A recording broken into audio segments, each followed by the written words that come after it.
Are you not entertained? Is this not why you are here? Ooh, lucky bug. Are you being sarcastic or something, Martin? Fool, you should never mix your drinks. What, are you retarded? We'll have to take this abuse much longer. You're a fool! You're a fool! You're a fool!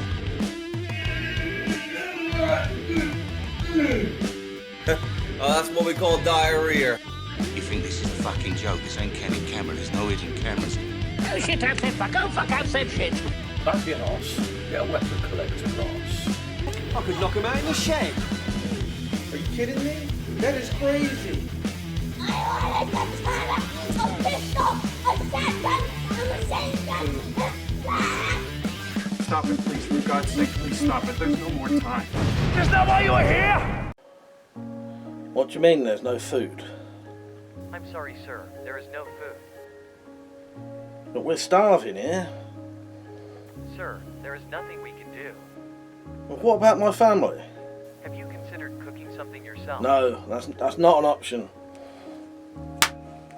Son of a bitch.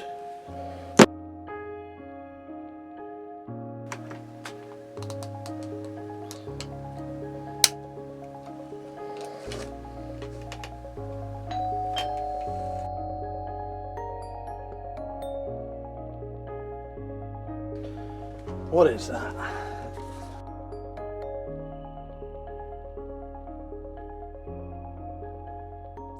Join us for some crinkle cut cuisine. Free home delivery. 10% discount for all crinkle cut cock victims. Opening hours, anytime a spirograph is used.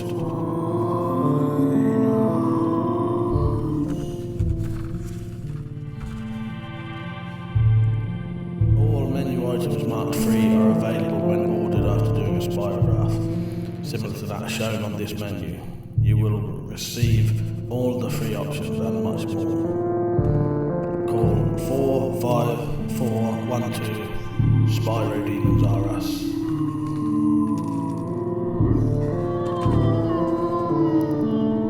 We shall be waiting for you in the Spyroverse Nether Regions.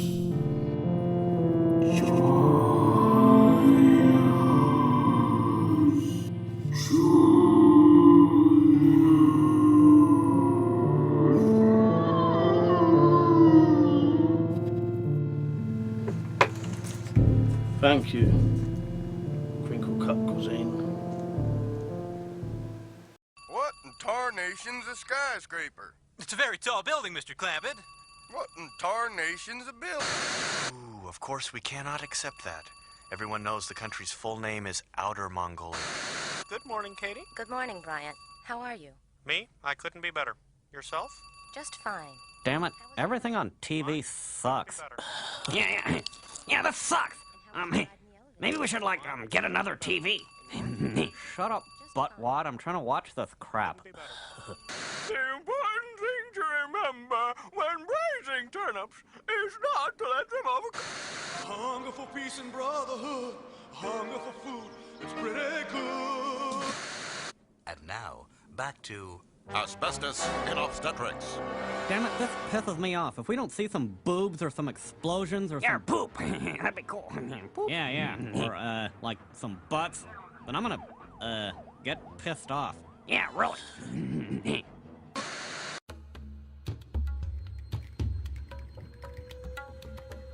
Welcome to the Spyroverse. Opening up some fucking portal. If you do the wrong pattern, it opens up a portal to another world. The same famous company that makes the Spiral Makers make quite a few other toys, but there is one very famous toy that they make. One that has a very evil reputation. I would keep getting patterns and pictures coming up every single time I tried to click on these videos. It appears it's real. Evil adults tend to be teleported to a place where they are tortured for the rest of their existence. Cool. We gotta get us one of those. My arm's getting tired. Damn it, Beavis, why don't you just, give up on life and stuff, you big baby. It's like I gotta do everything myself.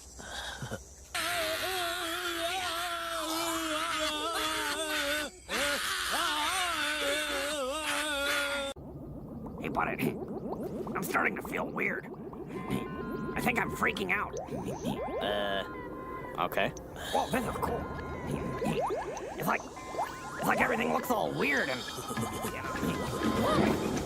like there's all these weird shapes and it's sort of like it's like a music video. What are you doing, Butthead? Stop it! You're freaking me out. Cut it out. What's going on?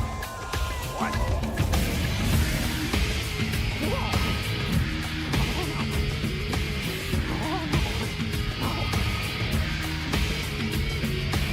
There's a problem here.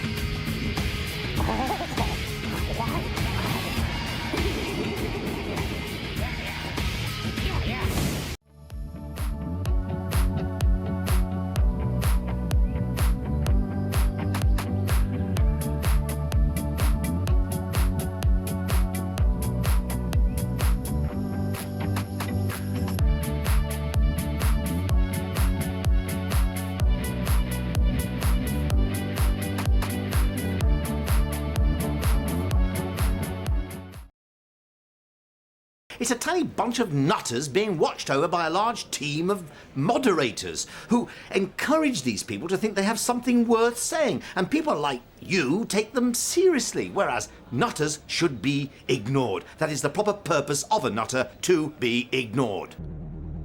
This is the voice of the Spyroverse. Stare into the eye of the portal. You will join us. Join us. Join us. Join us. Join us.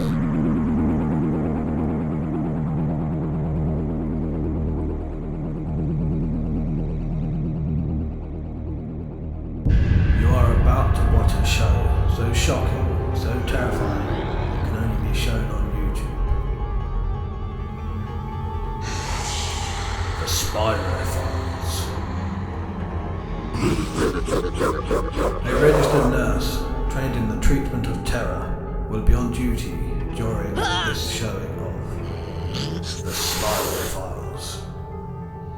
You have been warned.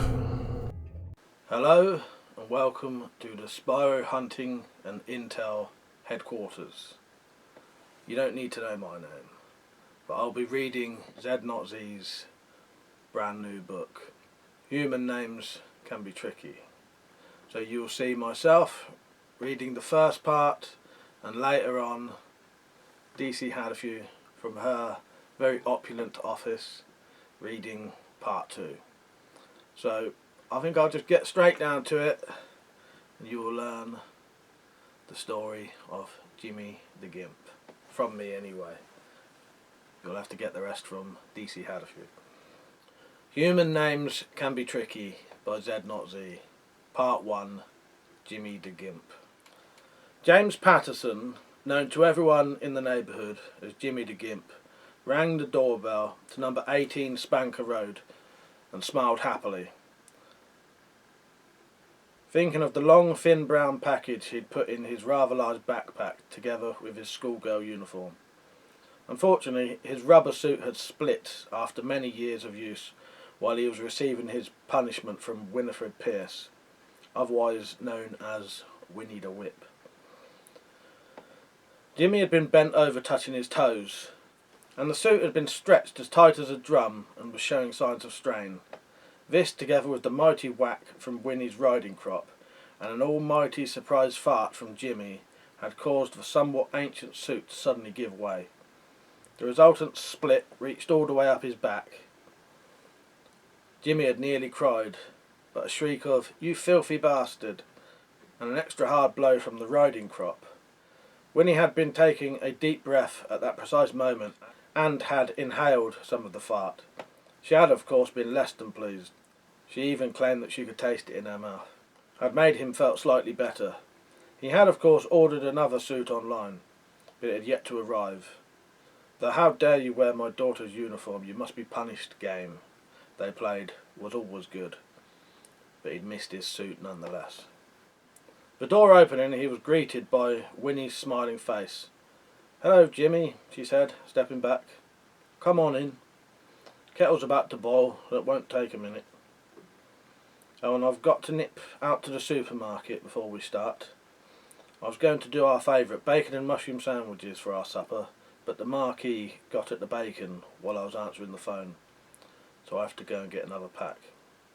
The Marquis, full name the Marquis de Sade, was Winifred's Irish Wolfhound.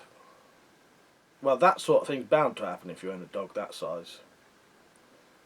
They can reach almost anywhere, Jimmy told her. "It's a good boy, really. It was partly my fault anyway," Winnie replied.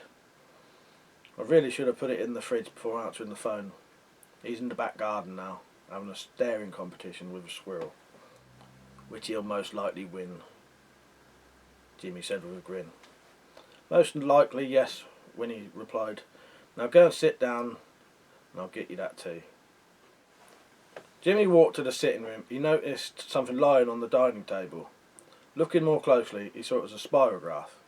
Winnie had obviously been trying it out, as there was a pattern already drawn on a piece of paper. Jimmy gave an amused little shake of his head. Winnie and her board games, he thought. She always liked one after supper, although he wasn't that all into board games. Jimmy had to admit they could be fun, but not that last one though. That was, in his opinion, thoroughly unpleasant.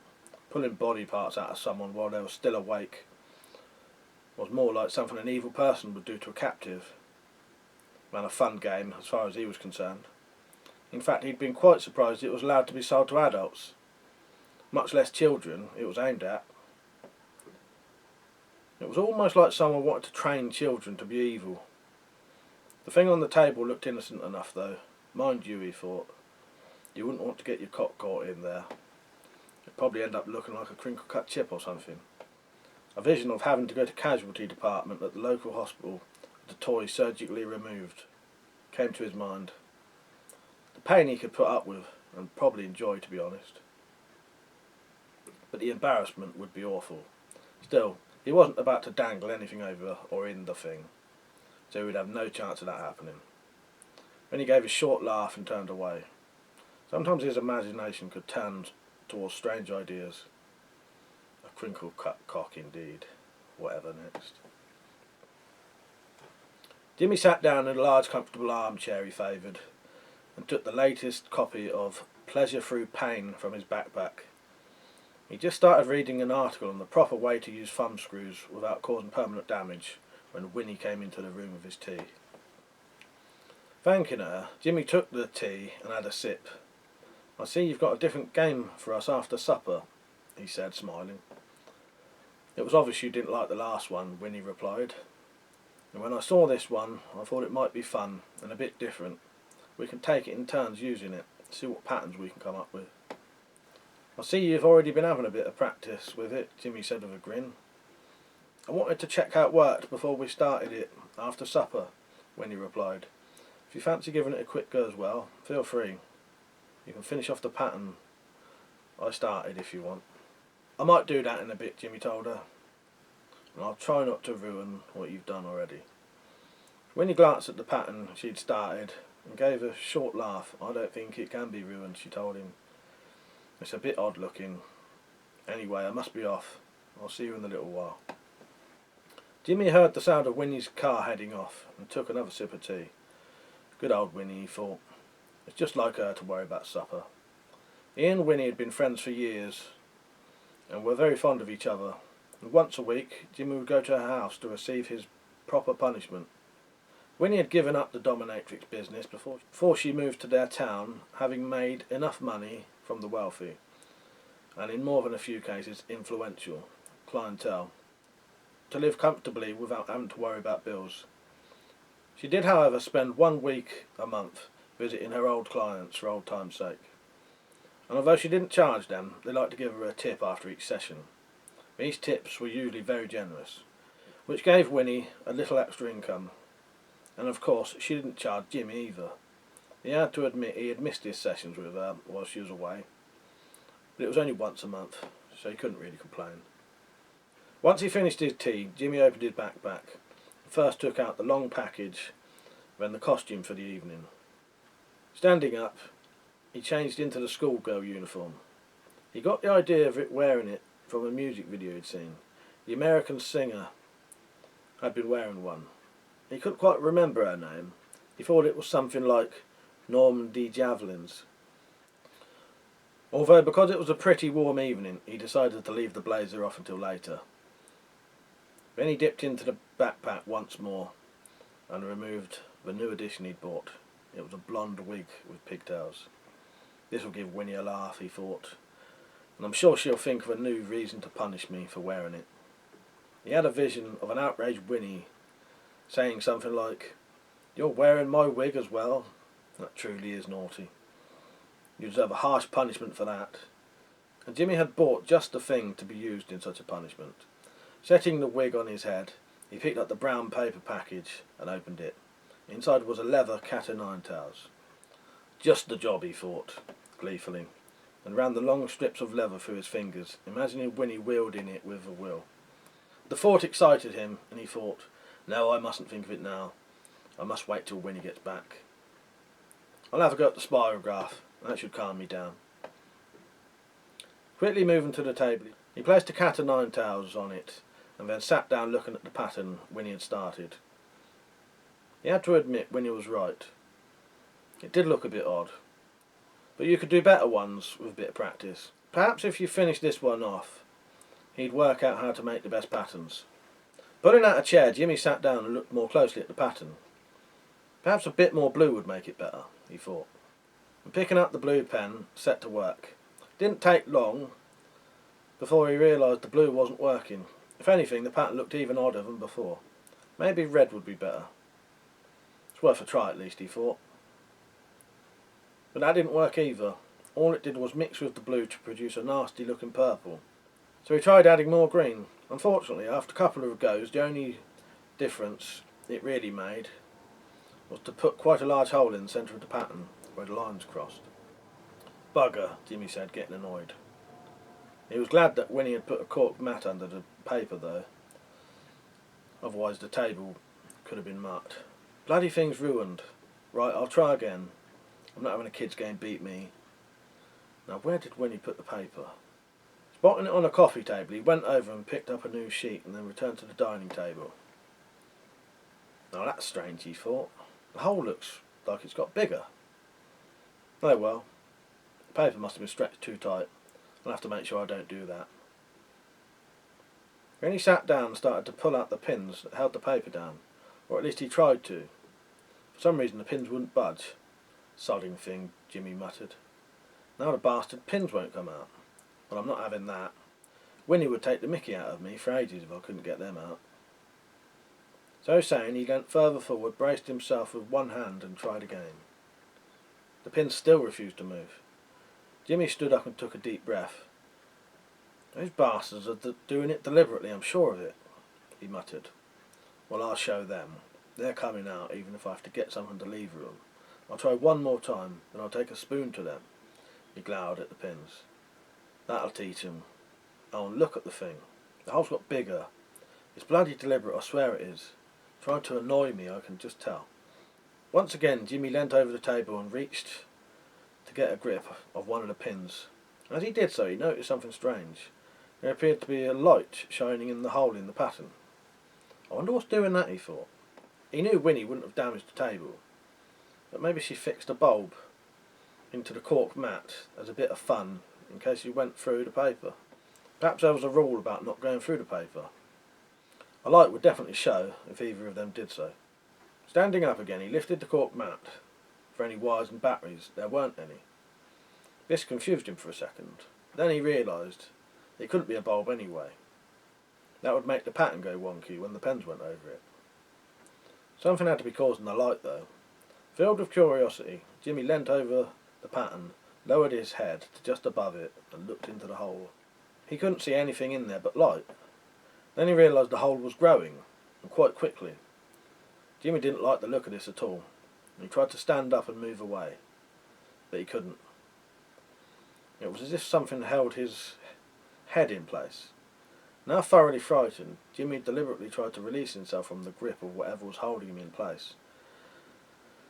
But his struggles were to no avail. The hole was getting bigger with every passing second. Then Jimmy felt a tug, and his head was pulled closer towards the light. The hole had now reached the size of his head, and the light seemed to be trying to drag him in to it. Jimmy pushed hard against the pull, pushing with his hands, and putting all his strength into the effort. But the pull just kept growing in strength. Now his hands had sunk into the ever-widening hole, and soon his arms followed him. Terrified, Jimmy screamed for help. But then the pull suddenly grew even stronger, and he felt himself being drawn rapidly downwards. With a last scream of utter fear, Jimmy disappeared into the now gaping hole head first. Jimmy slowly woke up and opened his eyes. All around him was darkness apart from a disc of light that shone down on him. That's odd, he thought. He tried to move. He discovered that he could only move his head. The rest of his body seemed to be held immobile by some strange force. Now that's even more odd, he muttered to himself. Wonder what's causing that? Then the answer dawned on him. I'm asleep, that's what happened. I nodded off in the chair, and this is all a dream. Then if I'm dreaming, would I know I'm dreaming? Or am I dreaming that I'm dreaming? And in my dream, I know I'm dreaming. No, you are not dreaming, a voice said from the darkness. You are now in our realm, and you will be punished for your evil. It was a strange voice that didn't quite sound human, and had a sort of mechanical tone to it. At the word punished, Jimmy's eyes lit up. A bit of punishment sounded pretty good to him. He couldn't think of anything evil that he'd actually done, so obviously this was all a mistake. However, he wasn't going to miss out, if he could help it. Oh yes, I've been really wicked, he replied. Then thinking quickly, I used the toilet and didn't flush it. I deserve to be punished. For a few seconds there was silence. Then the voice spoke again. The toilet? You didn't flush the toilet? Is that a euphemism for murder? A sudden whispering started in answer to the question. After a few seconds the voice spoke again. Oh, that's what a toilet is. They really are not very evolved creatures, are they? Oh well, it's obviously trying to confuse us. Well, that won't work. Begin. Jimmy felt confused by this exchange. What kind of person didn't know what a toilet was? When his attention was grabbed by something long and quite thin sliding into the light. As it got near it, he could see it was made up of small discs, just like the one in Winnie's game, he'd realised, which was definitely strange.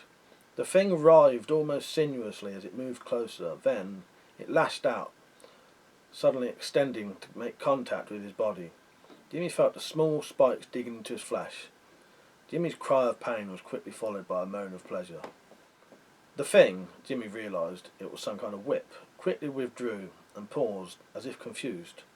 It then lashed out 3 more times in quick succession. Each time it brought forth the same reaction from Jimmy, who, despite the small rivulets of blood dripping from his body, was thoroughly enjoying himself. When it started moving, and it seemed to Jimmy, stared at him. The voice spoke once again. Are you enjoying this? It asked. Jimmy took a deep breath and nodded. Well, yes, I am. I'm sorry. Wasn't I meant to? No, you are not, the voice told him. We've never come across this sort of thing before, and I must say you are a very strange creature, Miss Patterson. Oh dear, I knew it was a mistake. Pity. But I'm not a miss. I'm a mister. Are you saying you're male, but you're wearing female's clothing, and your hair is styled like that of a female? The voice sounded confused. Oh, the clothes are just part of a game me and Winnie play. This isn't my real hair, it's a wig. But you are Ginny Patterson, the voice asked. No, I'm not. I'm Jimmy Patterson, Jimmy said a bit shortly. If truth be told, he was a bit offended that he hadn't gotten his name right. For a few seconds there was silence. Then, a mistake has been made. Spikes will be snipped for this, mark my words. And when the responsible ones are found, they'll suffer for it, the voice thundered. Despite his ears ringing from the sudden explosion of sound, Jimmy thought quickly. Drastic punishment didn't seem fair. After all, no harm. other than a small amount that he'd received, had been done, and he'd enjoyed that. That isn't really necessary, you know, he said. No real harm has been done, and I'm sure it wasn't deliberate, and anyway I enjoyed it. And anyone can make a mistake. There was some more seconds of silence, then the voice spoke again. You don't want them to be punished, it said, sounding surprised. Jimmy shook his head. No, he replied. You really are a strange creature, the voice replied. Well, if you're certain. I am, Jimmy said firmly. Well then, the voice said, but all the same, we shall have to make sure this does not happen again. I think some extra training is required. In between which I think a stint doing some of the less than pleasant tasks that we occasionally have will persuade them to do their job properly from now on. That sounds about right, Jimmy said. I must say, you've been very good about this, the voice told him. Although in a way it's a shame it was a mistake. You made some very entertaining sounds. All the same, I do apologise for the error. Don't know what we can do to make up for it. But if you can think of something, do speak up. It only took a second for Jimmy to think of the very thing. I have an idea we could talk about, he said with a grin. After a long conversation, which Jimmy decided that he was, after all, glad it was a mistake, the whipping was intended to continue, slowly removing first his skin, then his flesh, till it reached his internal organs. The agony would have been terrible, and would have been repeated over and over forever.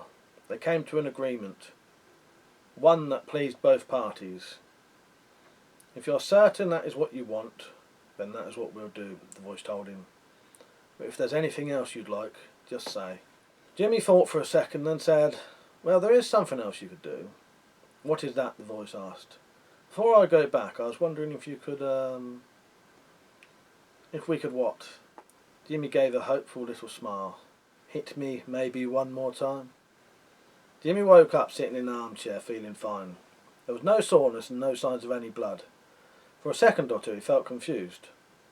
Had all that happened, or was it just a dream? He hoped it had been real. Would have been disappointed if it turned out to be nothing but a dream. Standing there, he walked over to the table.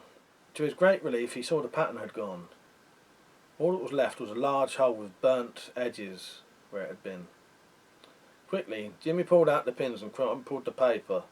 Then he put down a fresh sheet and secured it with the pins. Picking up a couple of the wheels, he set them up and rapidly, but very carefully, he drew another pattern, making sure it was slightly different from the one Winnie had drawn. Hopefully she wouldn't notice the difference.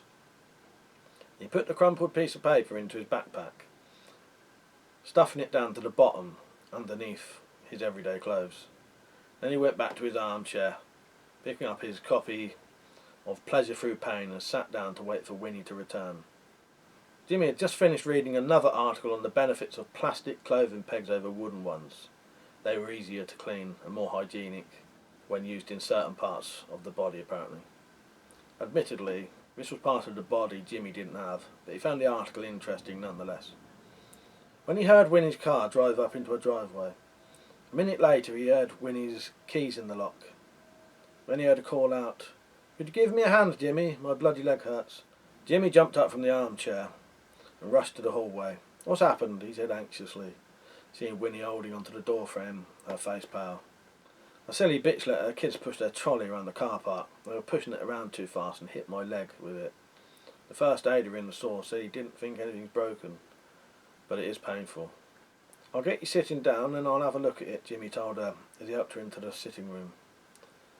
Once Winnie was sitting in a favourite armchair, Jimmy removed her shoes and pulled her jeans off as gently as he could.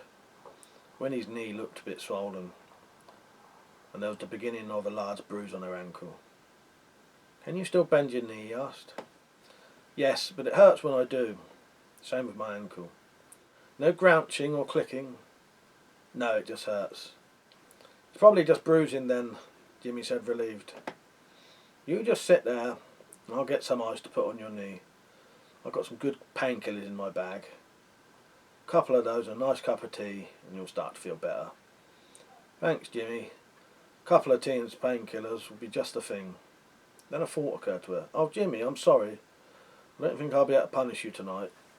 Jimmy smiled. "Don't worry about that," he told her. "Getting you comfortable is more important." "Oh, while I was out, I realised the spirograph isn't really a game, it's just a toy. She paused for a second before carrying on. For some reason, I don't think I like it. In fact, even the thought of looking at it makes me feel slightly ill. Isn't that strange? Jimmy smiled. Well, some of the patterns it makes can be somewhat strange, I suppose, he said. Tell you what, I'll take it with me. Then you won't have to look at it. That's very good of you, thanks, Winnie said, smiling. Perhaps we could just watch a DVD tonight. Would that be alright? Sounds fine, Jimmy said. And later on I'll make us our supper. That would be nice. I left the bacon on the passenger seat. I'll sort you out first, then I'll go and get it, Jimmy told her. And put it straight in the fridge. Then he grinned. I think the Marquis has had enough bacon for one day. Winnie grinned. You're right there, she said with a chuckle. Epilogue. Imagine, if you will, a huge half-circular amphitheatre. The stage at its open end containing banks upon banks of very large speakers. From these speakers comes a strange kind of music. If you listen very carefully, you will realise that the music is, in fact, made by screams. Screams both human, almost human, and definitely not human. For the Spider-Verse has access not only to our world, but all worlds in our version of the universe. It can also enter other realities. Not all of them, but a goodly number. There are many of these amphitheatres throughout our Spider-Verse, but this is the biggest. The same music is also sent to the smaller local ones. Now, if you were to look at the back row of this particular amphitheatre, among the thousands of discs all listening intently, you would see something that looks out of place. A tall red-haired woman with piercing green eyes, dressed in a blood-red flowing tunic that falls to her ankles. And on her woven belt there hangs a pair of scales and a scabbarded xiphos with a 24-inch blade. However, if you looked even more closely, you would see that, although definitely resembling a human, the woman was clearly not. Humans do not, as a rule, have two large black feathered wings folded behind their back. Are you enjoying the music, lady? Asked a somewhat robotic voice. The figure turned her head and smiled. She'd given up on trying to get these creatures to call her mistress. Lady was as far as they'd go. But they still did their work splendidly, and that was all you could ask of servants, really. Yes, Sir Swirly Whirly. It's very good today. Sir Swirly Whirly wasn't really his name, of course, but she'd be damned if she tried to pronounce his real one. It would probably hurt her throat, and he seemed quite happy being called Sir Swirly Whirly. The voice of the Spider-Verse smiled happily. He always arranged his features to look as much like a human face as he could when talking to Nemesis, as a token of respect. We have a treat today, he said happily, so if you'll excuse me, I shall go and make the announcement.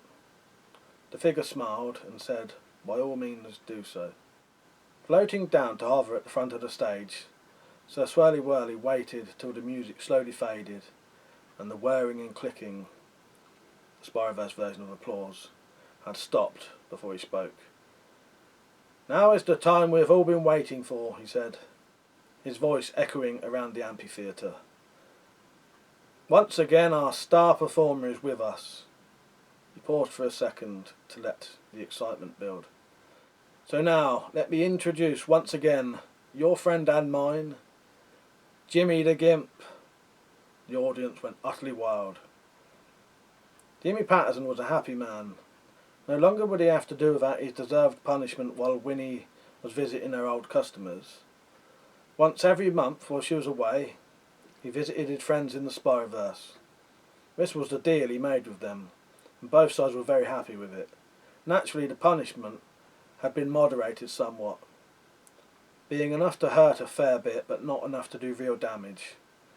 And after every performance he gave, he was returned home in the same condition he was before he made his visit.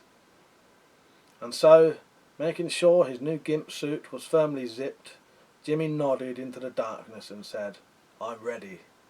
Let's go.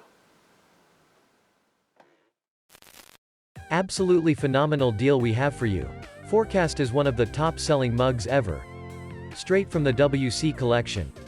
Amazing nuances of color. One of a kind. Left or right-handed. This is a one-of-a-kind mug only sold at the WC merch store. Now at only £9.99. Worth at least £199. Never burn your mouth again. Keeps hot drinks hot, and cold drinks cold. Do you like water? This mug even makes plain water taste better. It's unbelievable. Do not miss out on this absolutely stunning piece. Can hold water, tea, coffee, all liquids. Not piss, or diarrhea though, so don't even try it. Available worldwide in all the colors. £9.99. Get in early. These are selling out like Viagra at an old folks' home. Get yours now. Link is in the description. We have 1 million of these mugs in stock right now. Do not miss out. My name is Don. I bought this mug to support Weapon Collector, but it actually made me the coolest person in my village. Women are all over me now. I'm like sex on legs to them after buying that mug. It's fucking insane. I highly recommend it. Do not miss out, it will change your life.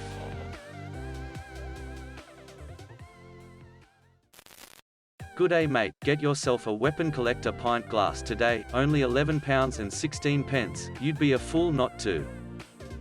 Only the highest quality sand goes into making these glasses.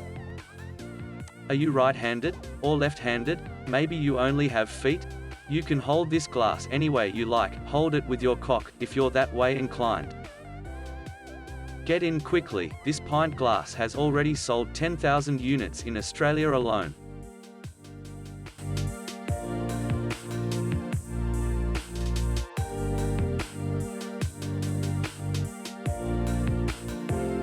You've seen how much Weapon Collector likes his drink, now check out his mate Jim, he's real hardcore. After a hard day's graft, nothing quite relaxes me. Like a nice cold pint of vodka.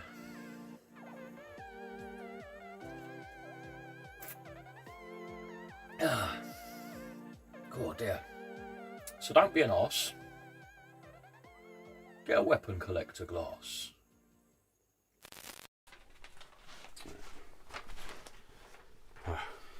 Hey guys, Samurai Bird here. And Miss Bird. I just wanted everyone to know that I'm going to be okay. The Spyro Demons and Spyroverse itself was warning me not to mess around with things that I don't fully understand. I do have a scar to remind me of my encounter with the Spyroverse.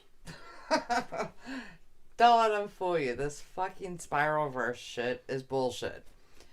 He fell down a fucking hole at work. Okay, well, I'm Samurai Bird saying it's all noodles, no spaghetti.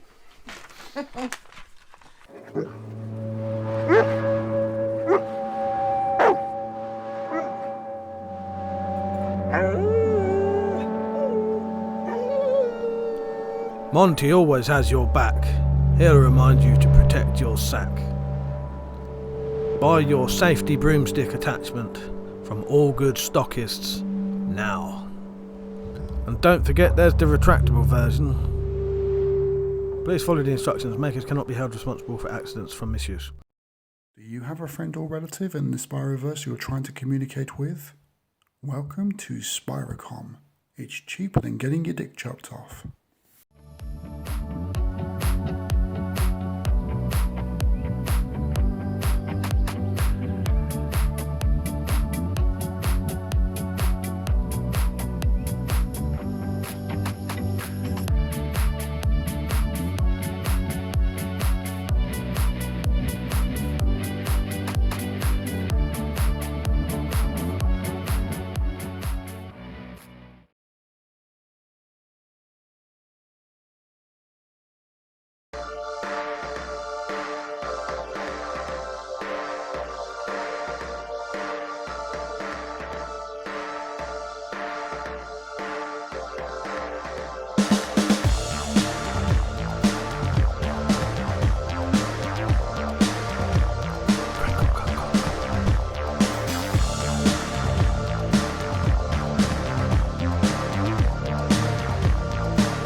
Your Spyro mission today is to infiltrate a known Spyrodemon mind control facility that is masquerading as a derelict factory. People and animals are being taken to the facility, and turned into Spyrozombies who will do anything to progress the Spyro's takeover. Infiltrate the facility, try to locate any hostages and set them free if possible. Weapons are permitted, and highly recommended. You will also be supplied with an experimental drug that may aid you in your mission. Use it at your own risk. Commence mission as soon as you have completed the Spyro hunting and intel team advanced training. Once past DC Hada Few will drive you to the location, but will not join you as she will need to come back to do her advanced training herself. This tape will self-destruct in 5 seconds.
To the shipmobile!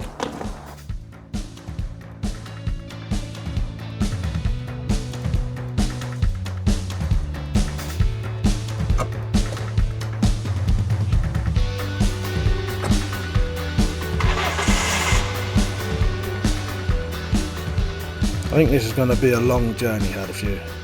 Going to get some sleep for the morning.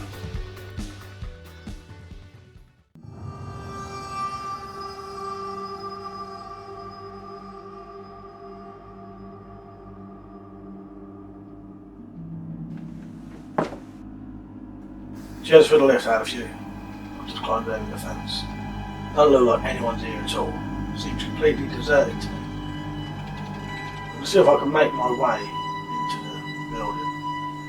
Just spotted a window. I might be able to get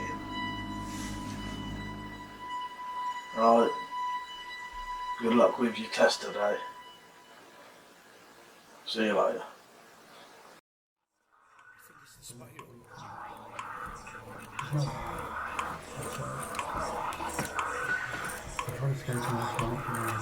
Fuck is all this then?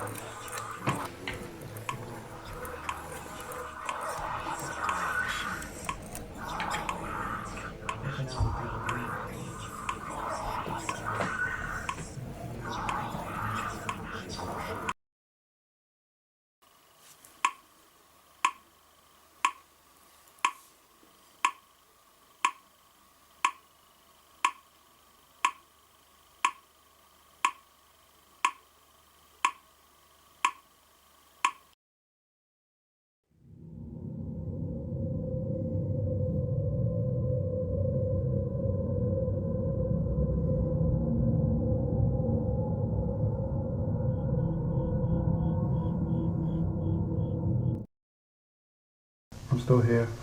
I'm still stuck in the Spider-Verse. I've been here for weeks now. There's no way out. I've tried. I tried escaping last night through one of the corridors, and they're everywhere.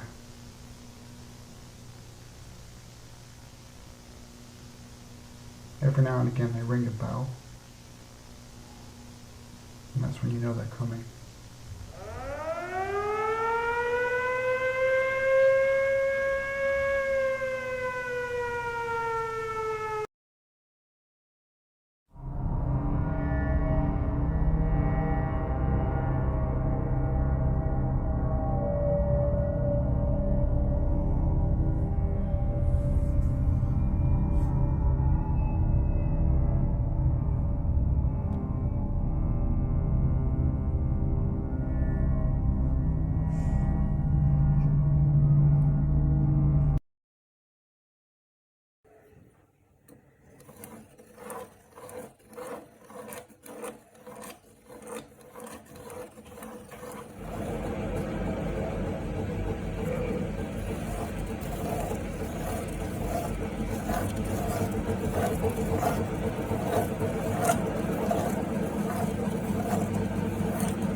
Let's fit that one or that one. This one. I'm already recording.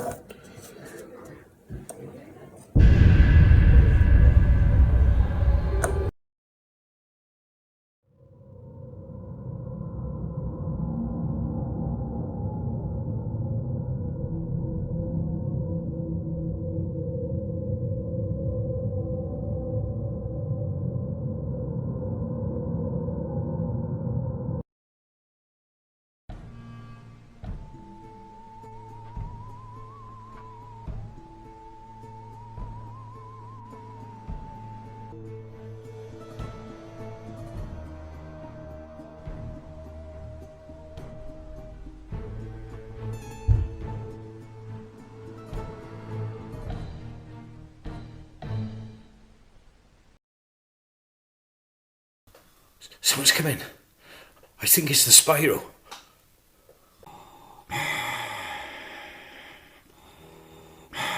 This is Spyro.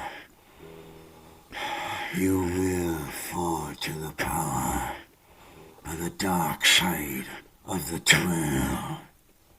We are coming for you, shit. You come for us, we come give you shit.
Cry havoc and let slip the dogs of gore.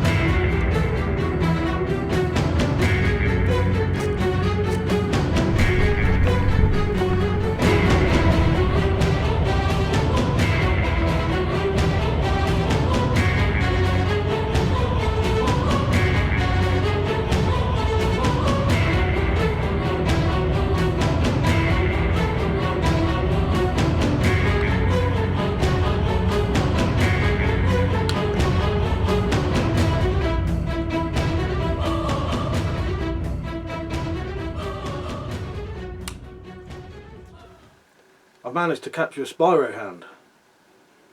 Yeah, one of the guard dogs. I'm going to start the reprogramming immediately.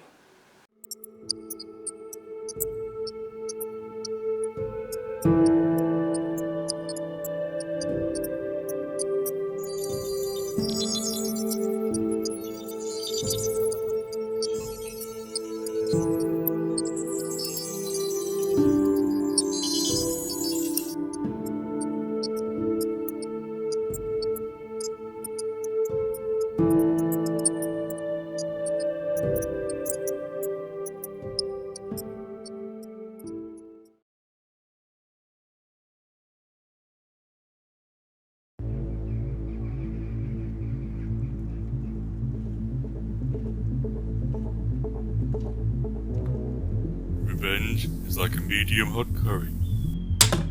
Bubble tea.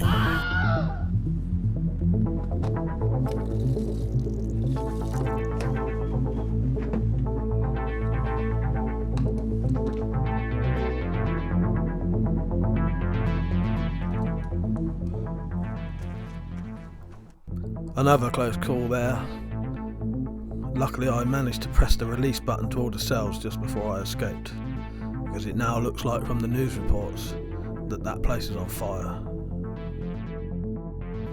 And who would have thought I'd be shot by a Spyro demon? And of all things a crossbow bolt. Bloody amateurs. Didn't even have a broadhead on it. Or a bayonet. And now we have a new recruit, Monty, the ex-Spyro hound. He'll be spying for us very, very soon. And good on DC Hadafew. She passed with flying colours. Maybe in the next mission we can get together and get some revenge on the crossbow shooting bastards.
That's the funnest place to be.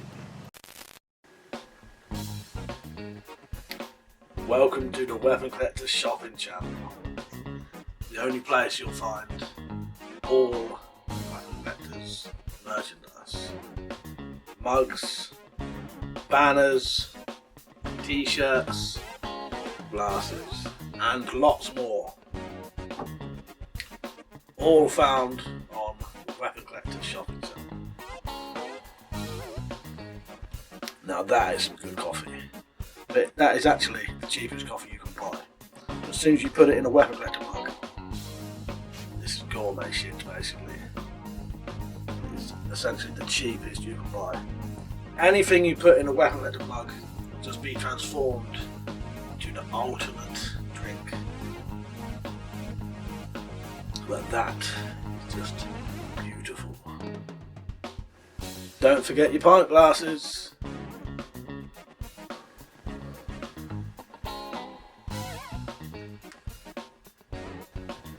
Cheers. Just look at that. You'd think that was straight out of a pub.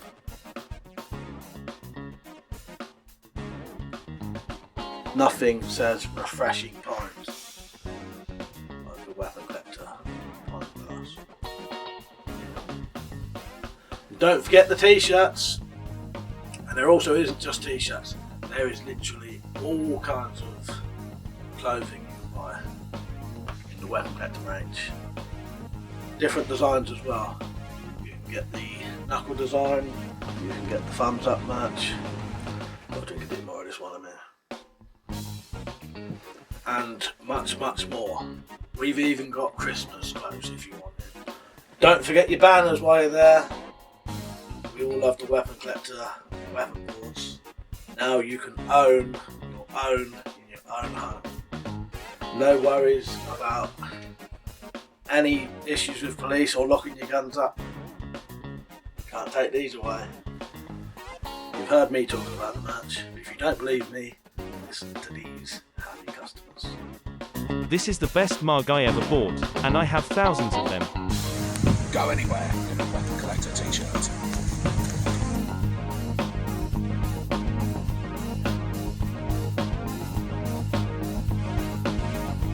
Look what I got. Weapon Collector. I'm sure you all know him. If you don't, I don't know what you're doing. Good job, Mike. Really good. I'm really impressed.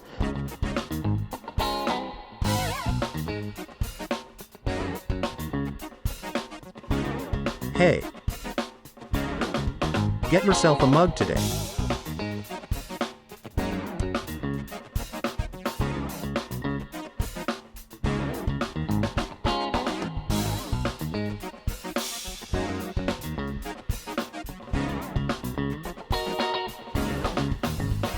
That's right, motherfucker.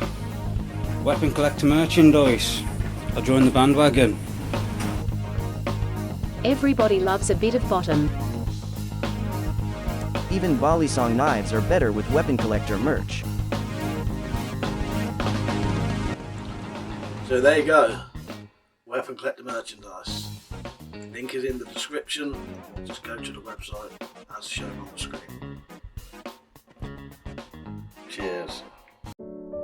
Spirocations. Fly first class on our VIP airline, Crinkle Cut Airways. Enjoy a drink in the bar or go shopping in one of our many malls. You can meet the locals. And if you die on vacation, we'll bury you for free. Spirocations. You'll be dying to get here.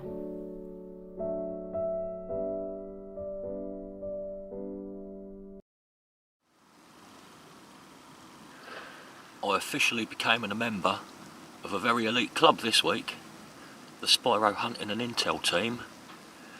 Unfortunately, I fear that I might have awakened some dark forces. It's been a weird week ever since, and I don't feel like tempting fate. Now then, for those in the know, fellow Spyro Hunting and Intel team members, I might need your advice. Like I said earlier on, I've got a nasty feeling I've awakened some dark forces, and I'm beginning to fear for my own safety. Since I put that sticker on the car and made the Spyroverse, or whatever it is that's going on out there, aware of my involvement, things have been going strangely. I got out the car the same morning as I applied the sticker. Got out the car at the allotment, and I trod on that.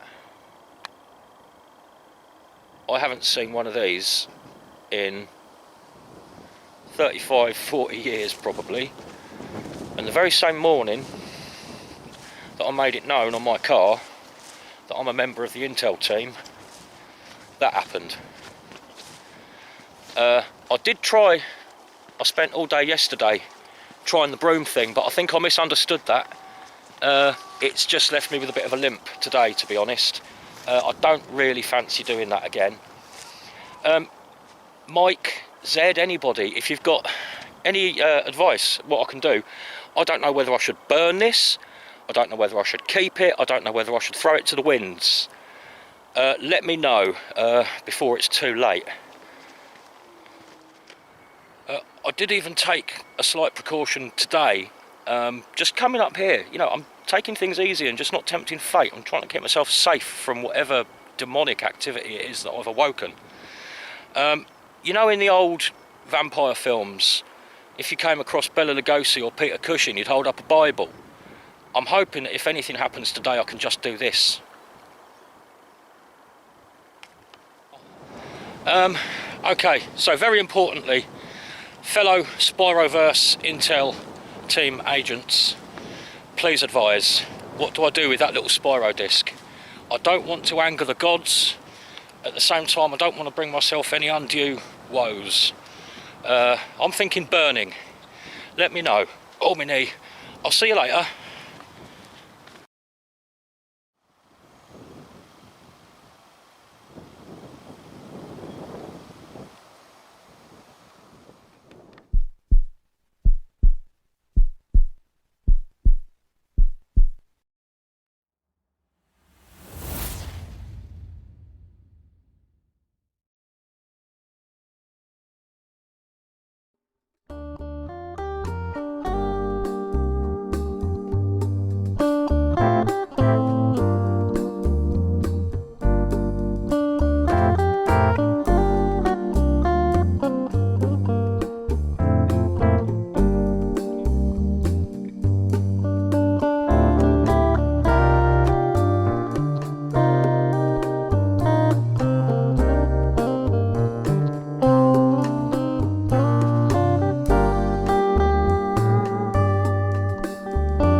George, I say goodbye to you. I go to the nether regions, to the frontiers of the unknown. So that the path travelled by the brush is a spiral path, a curved path. Now I'm going to try to demonstrate how the circle is produced in this way.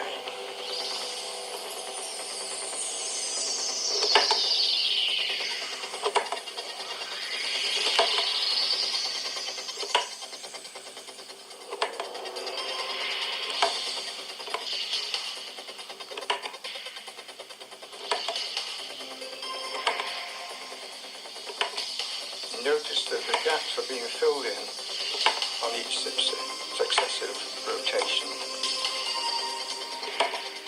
until the entire circle is created.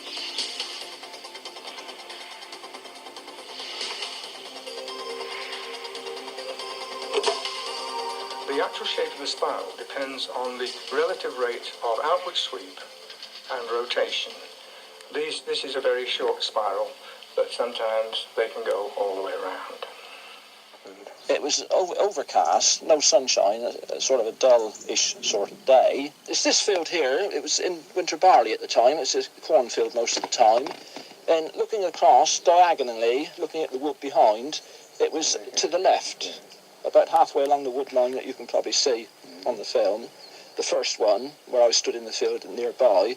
And then, when that died away, the second one appeared nearer the tree, over near the woods, and it was not very many yards away from me.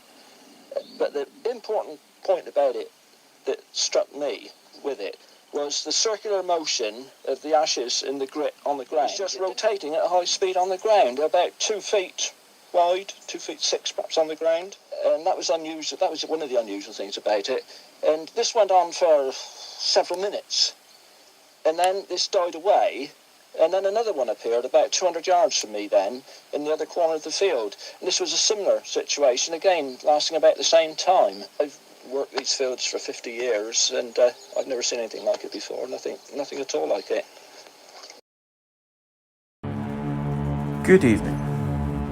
Tonight, on Tales from the Spider-Verse, we'll tell you the cautionary tale of Monty the dog. A dog who was found in a house completely covered in gore. All the walls had biographic pictographs drawn on them, and the pup in question was found covered in blood, and no remains of his owners were ever found. To this day, Monty the dog won't go near spirographs because spirographs are bad. One day, we were doing spirographs, and we asked Monty, would you like to do a spirograph with us? No, spirograph.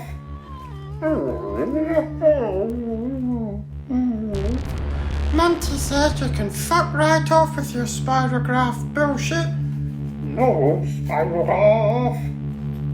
Fuck off, D-Man. Or is it a Desmond? I'd like to tell you the kids kept up the good game and that Monty did a spirograph, but life in the Spiroverse isn't a fairy tale. Oh, spirographs. No, spirograph.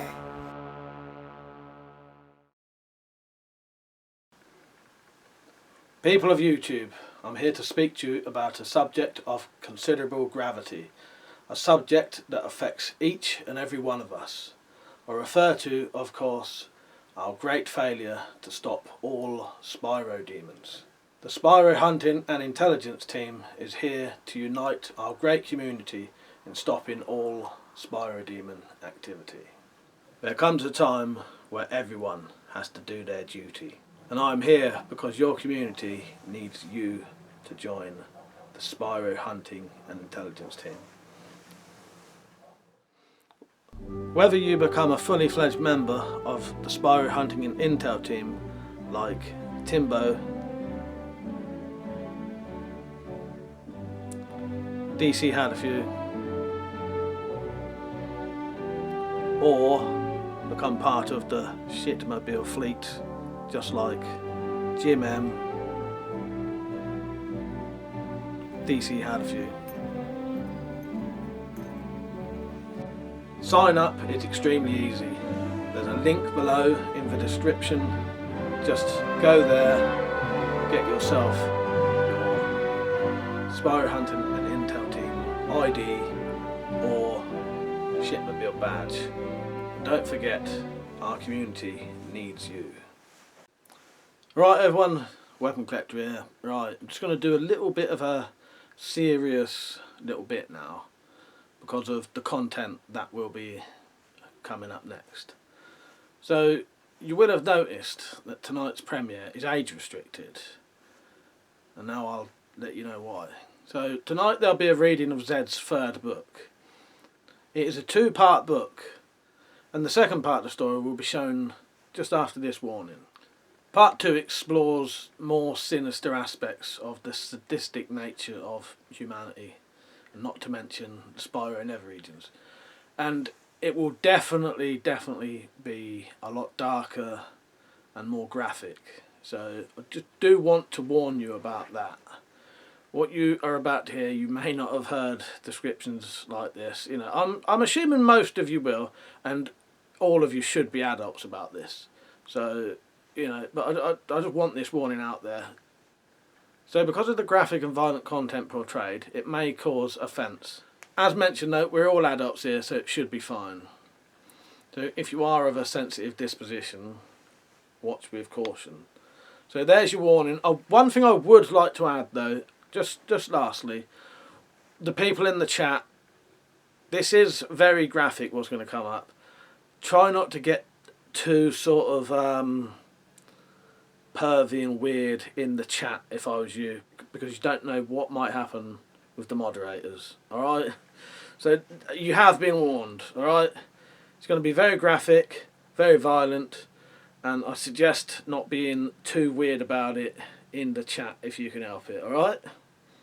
So here is part 2 of Zed Not Z's third book, Human Names Can Be Tricky. Alright? I hope you enjoy it. Well, I say enjoy. Good morning, my lovelies. DC had a few here. Deep in the shit, undercover ops. I hope you're all ready for the next instalment of the most terrifying story I've come across in my investigations into the Spyroverse. Find yourself a teddy to comfort you, a stiff drink to fortify you, and get comfy while you can.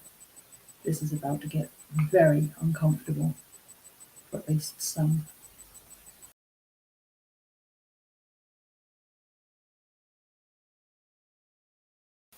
Part 2. Ginny Patterson's Greatest Crime. Everyone who knew her loved Ginny Patterson. She was a pretty woman in her mid-30s with light brown hair falling to just below her shoulders, bright blue eyes, and lips turned up into a constant smile. She had a kind word for everyone, and had an optimistic air about her. Everyone said that no matter how disheartened you felt, a chat with Ginny would brighten your day. Oh yes, everyone who knew her loved Ginny Patterson. But that was because they didn't know that what they saw was a mere facade. For if anyone could be described as evil, it was Ginny Patterson. Ginny Patterson sat in her reclining chair and gazed down at her latest toy. It was a young woman of somewhere around 20 years of age. She had said her name was Mandy, if Ginny remembered correctly. Not that her name was important, of course. No, what was important was that she was one of the growing number of homeless people sleeping rough in the town, which meant that it was unlikely that anyone would miss her if she disappeared.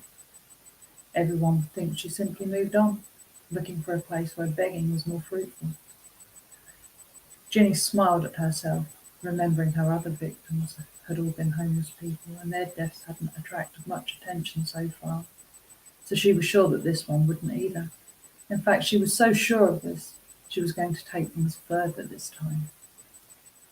A lot further. Her usual thing was to have her jollies, as she called them, being careful not to leave too many marks, of course, and then give her victims a massive overdose, after which she would leave their bodies in one or other of the two nearly deserted industrial estates that the town had. Both of these places were known to be haunts of local drug addicts and alkies, and another dead druggie being found in them didn't surprise anyone. But this time that wouldn't work. She'd have to get rid of the body in a place where no one would find it. She'd already found a spot she thought would do. It was a small clear area among some overgrown bushes and brambles, and a good distance away from any footpaths. That was just the right size for an unmarked grave, especially if the body was dismembered. Smiling to herself, Ginny stood up. Her new plaything would probably wake up soon, so it was time to get out of her Salvation Army uniform. Ginny owned a dry cleaning shop, which she worked at herself. and also a laundrette. Ginny had hired a woman to look after that and do any washing that was required. She had once come across a pair of panties that had been so horribly stiff and filthy that they crackled and nasty black flakes had fallen from the front of them when she picked them up. This was enough for Ginny, and she had hired someone as quickly as she could. She had no intention of going through that again. The laundrette had turned out to be a very useful place for her. It was where she'd got her Salvation Army uniform. It had been brought in to be cleaned, and Ginny realised that it could prove useful to her. The uniform was a bit too large for her, but that was no problem. She soon altered it. The nurse's uniform she had used for a while had also been brought into the laundrette to be washed and ironed and fitted her perfectly, without any alterations. Knowing that it would help her get more toys, Ginny had told the woman who brought it in that there'd been an accident, and after apologising profusely had paid for a new one with a cheerful smile and more apologies. As this had worked before, the Salvation Army uniform also suffered an accident, with Ginny once more apologising profusely and paying for the new one with a smile. Walking over to the couch, which was pushed against one of the walls of the outbuilding in the back garden of a comfortable little cottage a few miles out of town, Ginny removed the uniform, folded it neatly, and placed it on the cushions. Then, clad in only a cheap nylon underwear, which could be burned after she'd had her fun, she turned to the table beside it. Picking up a thin leather riding crop, she gazed at it almost lovingly. She usually liked to start with that crop. It reminded her of the old days. The people who knew about her had always wondered how Ginny had been able to afford such a nice home as the one she lived in. When asked about it by a curious acquaintance, Ginny didn't actually know anyone she would actually class as a friend. In fact, the notion of friendship seemed strange and foolish to her. Ginny had said that she'd been left a large amount of money from a relative. This was a lie, of course. If the people who knew her ever found out where her money had, and still did to a great degree, come from, they would have been surprised and shocked. Before she moved to her current home, Ginny had been a dominatrix working on London. She had taken over from the previous woman who'd run that particular house of correction, who was known as Mistress Winnie, after she'd retired. Ginny had enjoyed the work to a degree. It didn't really do it for her. She found that it just whetted her appetite for dealing out more serious pain. It did pay well, it's true, but as Ginny discovered, not nearly as well as blackmail did. Several extremely wealthy and well-known patrons visited the premises in order to get pleasure from being ordered around and made to do menial tasks and getting punished for being naughty. More than a few of them insisted on calling Ginny Nanny, which Ginny found slightly distasteful and made her wonder what they'd actually got up to with their real nanny that they'd obviously had when they were children. These customers hadn't taken a lot of convincing that paying Ginny to keep quiet about their visits was preferable to her going to the papers, especially as she had video proof taken by hidden cameras she had installed in one of the rooms. From one of them she had accepted a one-off payment in return for the tapes and her promise of silence. And to be fair, Ginny had kept her word, whilst others gave her monthly gifts. Once her finances had been settled to her satisfaction, Ginny had left the business and moved to the spot where she now lived. With a shake of her head, Ginny replaced the whip on the table. She wouldn't use that first today. She had something more interesting to start with this time. After a moment's thought, she picked up a small metal-handled scalpel. This should do to start with, she thought. I can get more serious afterwards. I might as well make it last, and I've been wanting to try this ever since I read about it. And then she turned, as from behind her she heard faint sounds of movement, as Mandy began to wake up. Mandy Coleman slowly opened her eyes and found herself lying naked on a hard floor and looking up at a well-padded ceiling and what looked like some kind of pulley. This was confusing. The last thing she remembered was sitting wrapped up in a pink fluffy bathrobe, drinking a large vodka and orange on Ginny's comfortable sofa after enjoying the first shower she had had for she couldn't remember how long, and had just eaten a huge meal of spaghetti bolognese, followed by a large slice of chocolate cake and whipped cream. She remembered feeling rather sleepy, but that was to be expected. She wasn't used to such big meals. She felt even more confused when she tried to use her hands to sit up and couldn't. This, she realized, was because they were handcuffed in front of her. With a sudden shock, she also realized that her legs were also restrained at the ankles, and strangely, she seemed to be lying on a large plastic tarpaulin. Then she heard Ginny's voice say, "Good, you're awake. We can get started now."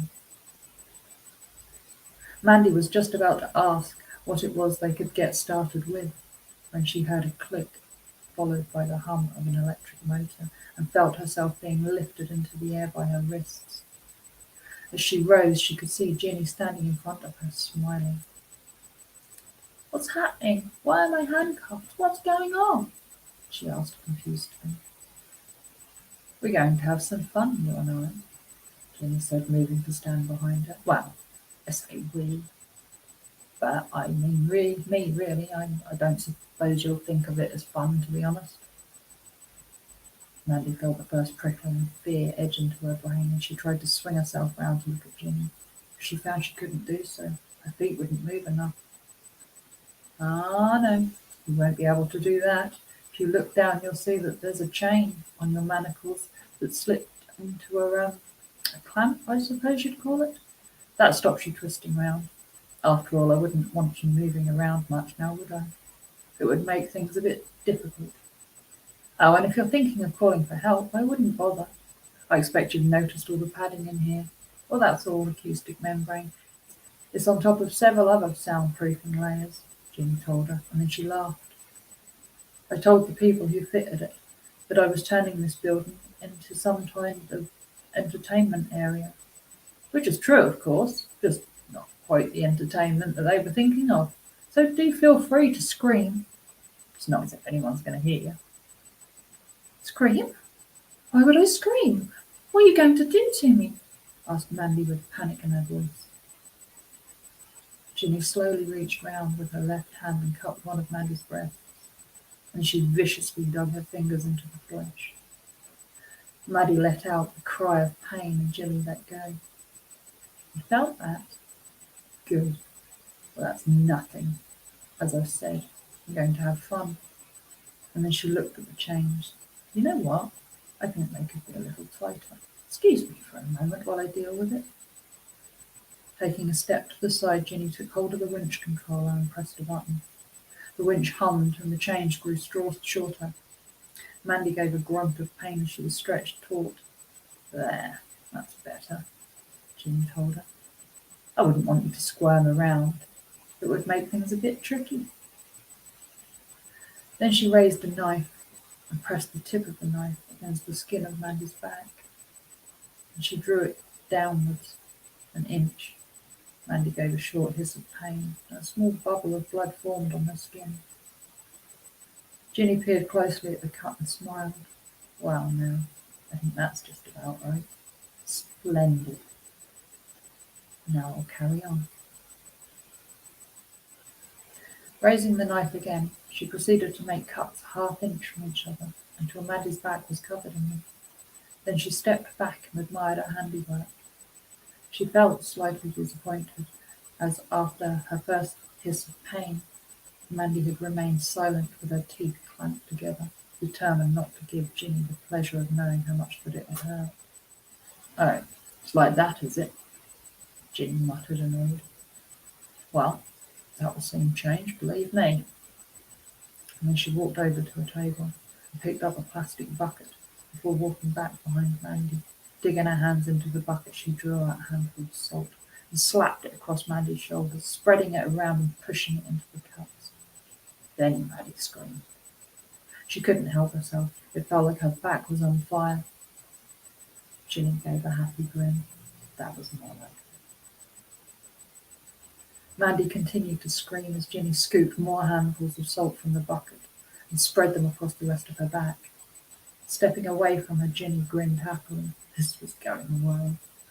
It was now time for the next bit of fun. Walking back to the table once again, Ginny placed the scalpel back on the table and picked up the riding crop. It was time to use this, and this time she could really go for it. Returning to Mandy, Ginny got into position and swung the crop as hard as she could. The whistle it made as it went through the air was very satisfying, but not as satisfying as the smack it made when it hit Mandy's buttocks, and nowhere near as satisfying as Mandy's shriek. Grinning with pleasure, Ginny continued to rain blows across Mandy's buttocks. Eventually, Mandy's screams started to subside in volume, and then finally to cease as she passed out from the pain. Panting a bit, Ginny stepped back and surveyed the results of her exertion. Mandy's buttocks were covered in livid welts and the skin was split in places. Rivulets of blood running down her buttocks were dripping to the plastic sheet. Ginny's grin grew wider. That went well. Time to set things up for the next bit.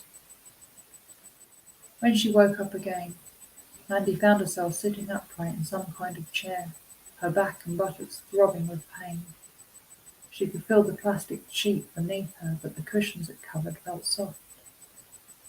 She tried to move her head, but found she couldn't. It was held in place by some kind of harness, a leather one from the feel of it. Then she tried to move her arms and legs. They too were held in place by straps, her wrists to the arms of the chair, her ankles to the legs of the thing, which caused her legs to be slightly spread. Then she noticed that for some reason her mouth was open.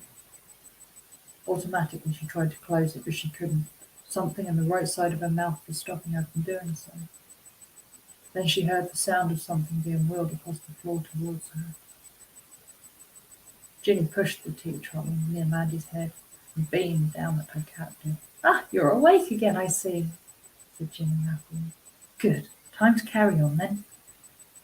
And she turned to the trolley, and Mandy heard the soft electrical hum. Then Ginny turned back to look at Mandy. "You know, I thought getting one of these would be difficult, but it was quite easy as it turned out. You can just order them from China. Who would have thought of it, huh?" She said this before once more turning toward the trolley and picking something up. There was a high-pitched whine, and then Ginny was looking down at her again, holding the object up so Mandy could see it. It was a dentist's drill. Her eyes widening in horror, Mandy once more tried desperately to close her mouth. Seeing this, Ginny gave a laugh. "You're wasting your time and effort, you know," she said, smiling. "You've got a bite block in. Dentists use them to stop their patients biting them. At least I assume that's why they use them." Then she put the drill on the top of one of Mandy's molars and started to apply light pressure. At first Mandy tried to keep quiet, but after a couple of seconds the pain grew greater and she began to make a loud "oh" noises. But when the drill touched the nerve, her body went rigid with pain and she screamed. Ginny stepped back and grinned with pleasure. She had drilled 3 of Mandy's molars and the result was quite gratifying. Mandy's face was ashen, her body bathed in sweat. She was breathing heavily and she sat weak and shivering from the agony. Ginny walked back to the table, picked up a packet of cigarettes and took one out. And then she lit it with a disposable lighter and took a drag before walking back to Mandy. "Well now, that was interesting. I didn't know it would hurt that much. I shall have to remember that. I've always had a jab to stop it hurting, of course, so I wouldn't have known." She took another drag of the cigarette, and then a thought occurred to her. "Oh, where are my manners? Would you like a couple of puffs?" Using a pair of needle-nosed pliers, she removed the bite block from Mandy's mouth and then placed the cigarette between Mandy's lips. "Don't take too many puffs," Ginny told her. "Smoking's bad for you." And then she laughed. "Oh dear, what am I saying? How stupid of me. Bad for you. Oh dear, she said, and then started laughing again. Finally, Ginny got control of herself and the laughter stopped. Leaning forward, she removed the cigarette and looked at it. "Oh, look at that," she cried, straightening up. "You smoked more than half of it, you greedy bitch, and you bum-sucked it. That's just disgusting." Reaching out, she cupped Mandy's chin in her hand and quickly pushed it upwards. Mandy's teeth came together with some force, and she went rigid once again as the pain lanced through her jaw, and she gave an inarticulate cry of pain. Ginny stood back and glowered at her. "Well, I'm not going to finish this, I can tell you that," she said angrily. The thought of stubbing the thing out on one of Maddie's breasts came to her mind, but then another idea occurred to her. So great was the pain in her jaw, Mandy hardly noticed as Ginny slowly pushed her knees further apart. Then Ginny suddenly thrust her hand between the unresisting thighs. There was a soft sizzle and the smell of burnt hair and flesh, and Mandy gave her loudest scream yet. Her body convulsed violently for a few seconds, but then the pain became too much and she passed out. Ginny slowly removed the now extinguished cigarette and dropped it to the floor as she walked back to the table. "Oh dear, I don't think she's going to last much longer," she thought sadly. "What a pity. I'd hoped she'd be stronger. Still, she was half-starved when I got to her, so I suppose that was to be expected." And then she brightened up. "Never mind, there's plenty more from where she came from." And she looked down at the table. "I suppose I'd better try out the new thing. Certainly holds some promise, I think." The new thing was a dowling rod that had different sized spiky discs along a quarter of its length. The rod had been tapered so that the smaller discs could be fitted. The discs had been drilled and slid along the rod and then glued together to form a sort of spiky, stepped cone. Then a plastic domed cap had been glued to the end to complete the cone. Finally, she'd taken a small file and made the spikes a little bit pointier. Scattered around lay what remained of the contents from the 5 Spirograph deluxe sets, plus one opened but complete set. Jim frowned at it. "Bloody thing," she thought. "Don't know why I bought 6 of them. I'd worked out that 5 would be enough." She sighed. "Never mind. I dare say I'll think of the use for the extra one at some stage. Oh well, I better get things ready for the grand finale." Mandy finally regained consciousness and immediately wished she hadn't. Once again her back felt like it was on fire, and this time her buttocks had joined in. Mandy guessed that Ginny had used the salt in her again. Her jaw was throbbing painfully, and although the agony between her legs had subsided slightly, she still felt a great deal of pain there. Then she realized that she was face down across the arms of the chair. Her upper body was strapped firmly down with her arms and ankles chained to its legs, but this time her head was free to move. Hearing footsteps, Mandy turned her head and saw Ginny moving towards her. She held some things in her hands, but Mandy couldn't quite make out what they were, but she was certain they would cause her yet more pain. Ginny smiled at her and said, "It's nearly over now. Just a bit more and it'll all be over." Mandy glared at her. "You'll rot in hell for this, you bitch," she said through gritted teeth. "Unless they can find somewhere worse for you to go." Ginny laughed. "Will I now? Well, maybe I'll be seeing you there." Mandy was about to give vent to a stream of obscenities, but suddenly some different words flashed into her mind. There were 7 of them, and in a voice that didn't quite sound like her own, she spoke them. "Evil comes to she who does evil."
After a hard day's graft, nothing quite relaxes me.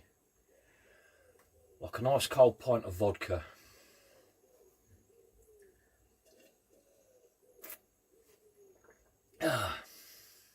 God dear. So don't be an arse. Get a weapon collector glass.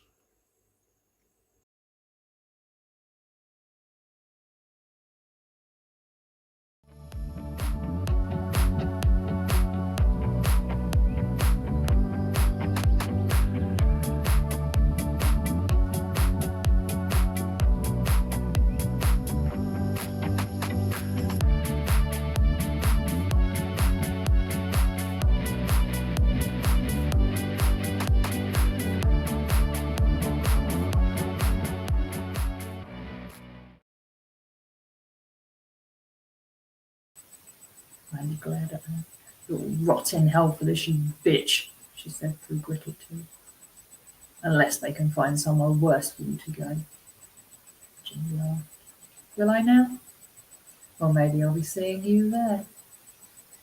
Mandy was about to give vent to a stream of obscenities, but suddenly some different words flashed into her mind.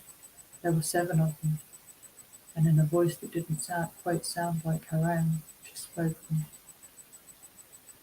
"Evil comes to she who does evil." Ginny stopped in her tracks.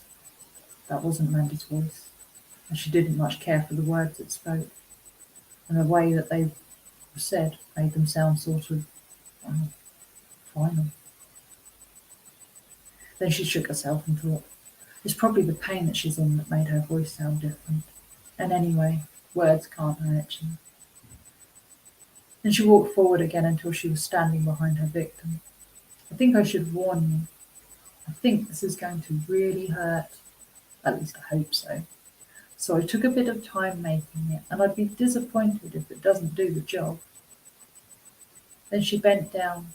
She laid 2 of her items, a large plastic bag and a long zip tie, carefully on the floor beside her. Then she straightened up and placed her left hand in the small of Mandy's back. Then she grinned broadly. "Before I start, I have a question," she said, trying not to laugh. "Did you take it up the arse?" And then she burst into laughter. After a couple of minutes, Ginny stopped laughing and took a deep breath. "Oh, that was funny. Do you take it up the arse? That's not like you have a choice, to be entirely honest. So brace yourself." So saying, she once again placed her left hand on the small of Mandy's back, raising her new spiky thing and pushed it between Mandy's buttocks. Mandy gave a yelp followed by a squeal, which was quickly followed by a screech as the spikes dug in. Ginny pushed harder and Mandy desperately clenched her buttocks, trying to ignore the increasing pain as the spikes sank into her flesh. "That isn't going to work, you know," Ginny told her, giving the thing a bit of a wiggle and a twist, and pushed even harder, and again Mandy started screaming as Ginny ground the thing inwards. Hidden by Mandy's screams as they were, Ginny didn't hear the frantic clicking and whirring sounds coming from the table behind her, and pulled the thing out slightly before thrusting it in even harder. She repeated this several times and then stopped to take a quick breather. "This is harder work than I thought," she told Mandy conversationally. "Perhaps the back part's too wide. I shall have to modify it a bit before I use it again, I think." And then she started thrusting it forward again. Behind her, the clicking and whirring sounds had ceased. In their place, a strange glow had appeared on the surface of the table. Ginny stopped once more. Mandy's screams had subsided to mere moans, and her breathing had started to become ragged. "Oh well, time to finish things, I suppose," Ginny thought, and bent down to pick up the plastic bag and zip tie. That was when she became aware of a sound like a slowly pulsing electrical groan, and a strange change to the light. Turning round, Ginny was shocked to see a strange fluorescent green glow through which streaks of blood-red lightning flickered with every pulse of sound coming from the middle of the table. "What the hell is that?" Ginny muttered. She had to admit she didn't like the look of it one little bit. She had heard of something called ball lightning, and For a couple of seconds she wondered if that was what it was. But it didn't look anything remotely like a ball, so it couldn't be that. No matter what it was, it looked dangerous, and so keeping her eyes on it, just in case, Jenny started to move towards the door. As she watched, she saw that the glow was increasing in size. Fuck, it's going to blow up, Jenny thought, and started to move more quickly, still looking at it with strange fascination she couldn't explain. She was only a little way from the door when she felt something pull at her. At first she thought she was imagining it, but then she realized that the pull was growing rapidly stronger. A feeling of terror engulfed her, and she turned and sprinted for the door. By the time she reached it, the force pulling her had grown so strong that she could only just resist it. Crying with fear, she flung the door open and almost threw herself into the garden. Once out of the building, Jenny felt the pull lessen considerably and began to calm down a bit. That was strange. I must be doing some strange kind of magnetism thing, she thought, and she turned round and looked at the light once more. It was still growing, and the sound was getting louder. Whatever it is, it's definitely going to blow up, she thought. Then she remembered that Mandy was still there and would be caught in the blast, and she had a sudden feeling of sadness. She's bound to die in the explosion, she thought. What a shame. I was so looking forward to finishing off myself. Then she brightened up. Never mind though, plenty more from where she came from. Smiling to herself and anticipating the pleasure of having a new, and hopefully a bit stronger, plaything, Ginny felt the pull on her grow stronger. Turning away, she started to move further into the garden towards the house. Then she heard a voice, the same one that had come out of Mandy's mouth, say in an icy cold tone, "Permission granted. Fetch her." Ginny quickly spun around to see who it was that had spoken. What she saw filled her with fear so great she froze, unable to move, and so she stood there, staring as a huge cloud of whirring, glistening discs erupted from the inside of the light and swirled around like an enormous swarm of bees. For perhaps 2 seconds they swirled around as if looking for something. Then they spotted their target and flew towards the staring Ginny. That was enough for Ginny. Tearing her eyes away from the sight, she turned and fled, giving vent to a terrified wail as she ran towards the house and what she assumed would be safety. She never reached it, not that it would have done her any good if she had. The discs quickly caught up and surrounded her. Ginny looked wildly around for some way of escape, but there was none. Swiftly, the discs, and she now saw that they were discs from the spirograph set she bought, which filled her with both surprise and, for some reason, even more terror than she'd already experienced. They moved closer and closer, and then, with sudden darting movements, they rushed in, their spikes digging into her flesh and quickly lifting her off her feet into the air. They began to carry her back towards the outbuilding and the green light. As she was drawn closer to the dome of green light, the discs slowed slightly, and Ginny heard the voice say, "Really? You want me to do what?" There was a pause, and then the voice continued. "I don't really get involved in that sort of thing." Another pause, and then, "Very well. As a favour. Just this once then, but don't expect me to do this again." Then more discs flew out from the dome. Once the new string of discs was clear of the light, the discs carrying Ginny moved forward again. With a last drawn-out scream, Ginny was carried into the dome and disappeared.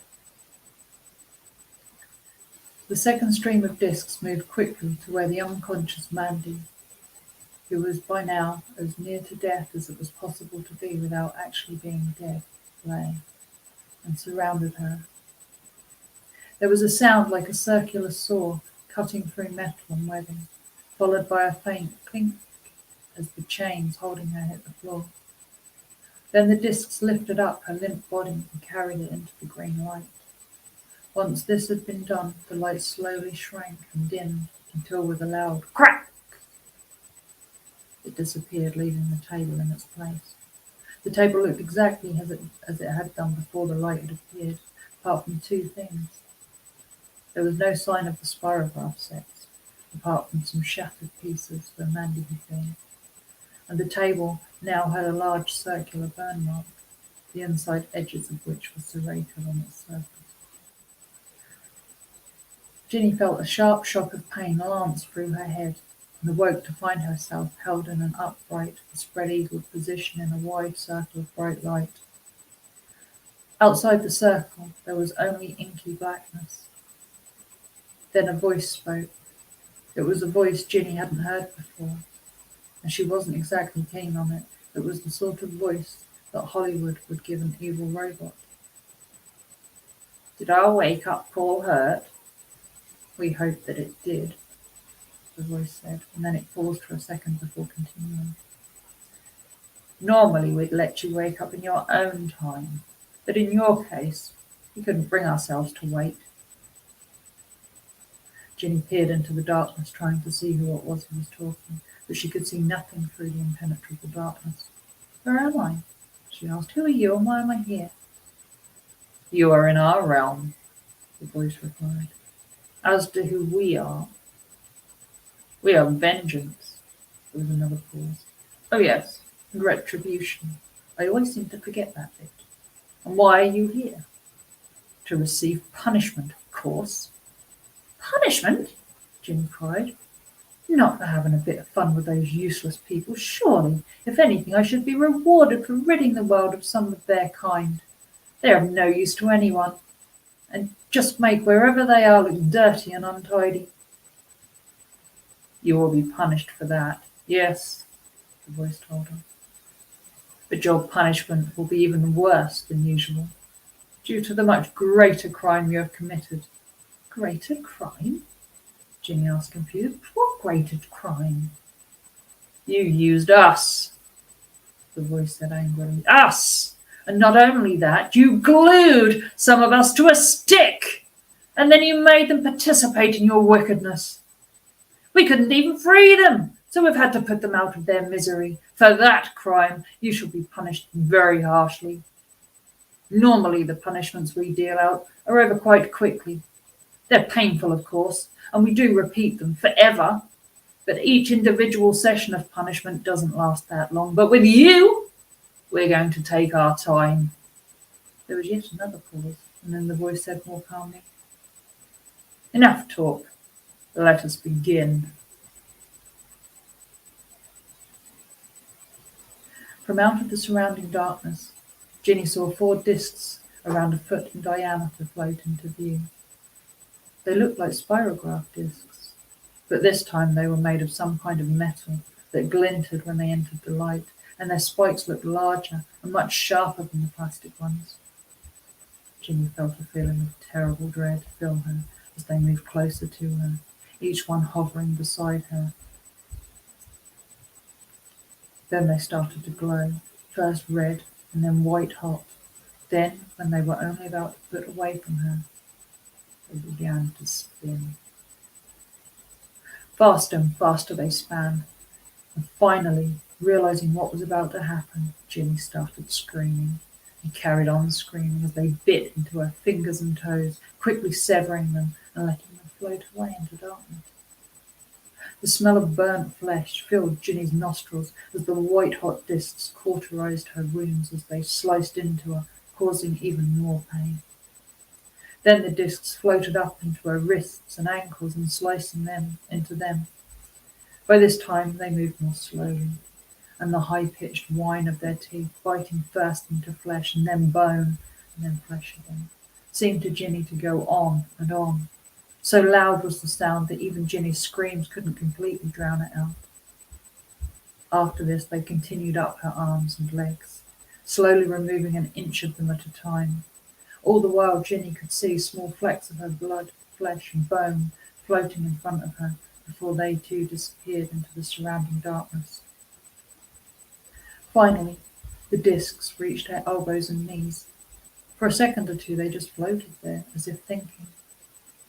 Then they moved on and started cutting into the arm and leg just above the 2 joints. Then, satisfied with their work, they slowly moved out of the light back into the darkness. Ginny's screaming finally subsided. "Oh, you bastards, she moaned, her head drooping forward. "But at least my punishment is over." "Over?" the voice said with a hideous laugh. "Oh no, it's not over. In fact, we've only just started." Raising her head, Ginny saw 6 much smaller discs floating in front of her face. They seemed to be made of the same metal as the others, but these ones did not appear to be heated up. Starting to spin, the discs moved closer and closer to Ginny's face. Ginny tried to turn her head, but found that it was firmly held in place. Then she realized where the discs were heading. "They're going to go in my mouth," she thought. "They're going to slice my tongue up." Desperately, she clamped her mouth tight shut in an attempt to stop them. Unfortunately for Ginny, the discs didn't care whether her mouth was open or closed. It made no difference to them. Starting to spin, they carried on moving towards Ginny's mouth. Then they made contact, ripping Ginny's lips to shreds and slicing into her teeth and gums. Ginny opened her mouth and screamed. It didn't make any difference. The disc just moved downwards and continued cutting. Once they'd finished there, they moved upwards and dealt with that part of her mouth. Eventually, they stopped cutting and slicing and moved away, leaving Ginny to finish screaming, her teeth sliced vertically in half and her gashed lips and gums pouring blood. For 2 minutes, nothing else happened, and Ginny was beginning to hope that it was all over. But then the voice spoke again. "Sorry about the wait," it said, "but we're trying to decide on what to do next. We've decided now, though, so here it comes." Ginny groaned in despair. When did this torture end? She wondered. Then she saw the small discs return. Only this time they were glowing red hot. "Oh, fuck, what are they going to do?" Ginny asked. There was no reply. She was soon to find out. Suddenly dropping to below her waist, the discs first moved between the stumps of her legs. Then they shot upwards. Ginny's scream was, like Mandy's, her loudest yet, but the discs didn't just stay like a cigarette. They pushed deeper in, their spikes gouging into her whilst instantly cauterizing the gashes they created. The discs remained inside her for a full minute, and then slowly exited her ruined vagina and floated off into the darkness. This time, though, Ginny didn't have to wait long for the next installment of her punishment. From out of the darkness, Ginny saw something slowly moving towards her. At first she didn't recognize it, but as it came closer she realized what it was, and her eyes widened in horror.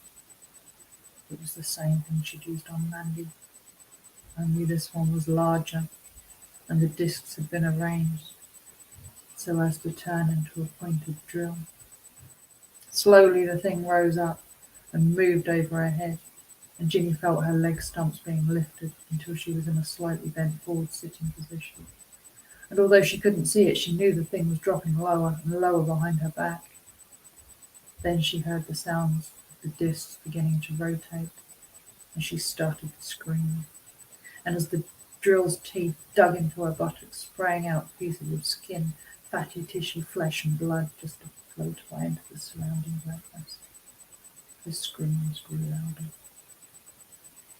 Finally, the giant drill withdrew. Well now, that was entertaining. I particularly liked the sort of staccato effect the vibrations had on your screen. In fact, this has decided us to use you as a testbed. I think that's the word you teachers use. But it's time for a break, I think. So the next thing will be the last for now. We shall have some other interesting things to inflict upon you shortly. Ginny was in far too much pain to understand what was said, and just groaned, her chin resting on her chest as she was moved back to a standing position. Then she heard the sound of 2 very large discs beginning to spin, and she raised her head to look at them. These discs looked different. They were made of metal and shined more brightly than the other ones, and they were spinning much more quickly.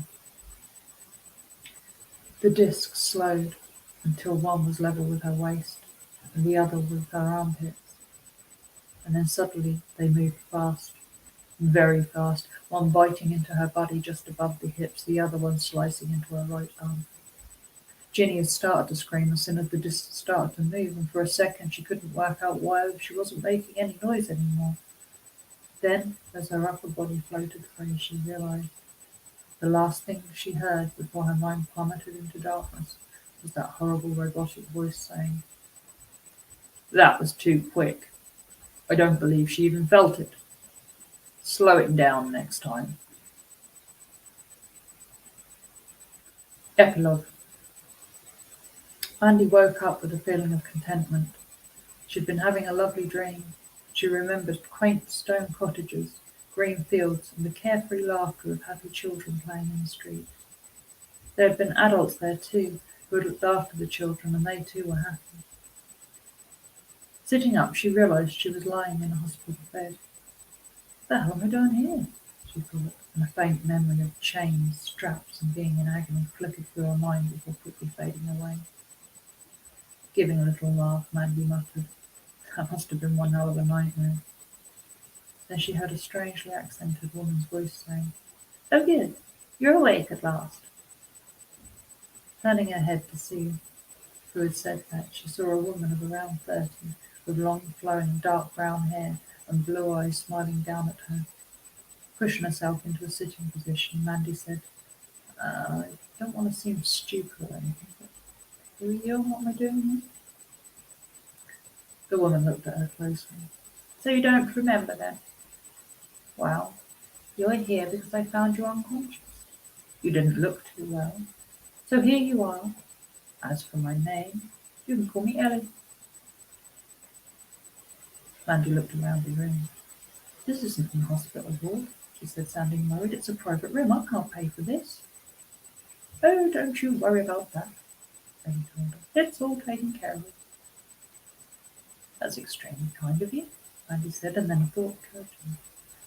"Just in case, I think it's only fair to tell you that I'm not gay," she said, carefully trying not to offend her benefactor. Ellie laughed. "Oh my, the world certainly has changed over the last years. Don't worry, I wasn't expecting any sexual favours from you. Now then, I'd just like to help those who need help." She stood up. "Well, now you're feeling better, I'll be going. They will discharge you in a couple of days, I expect."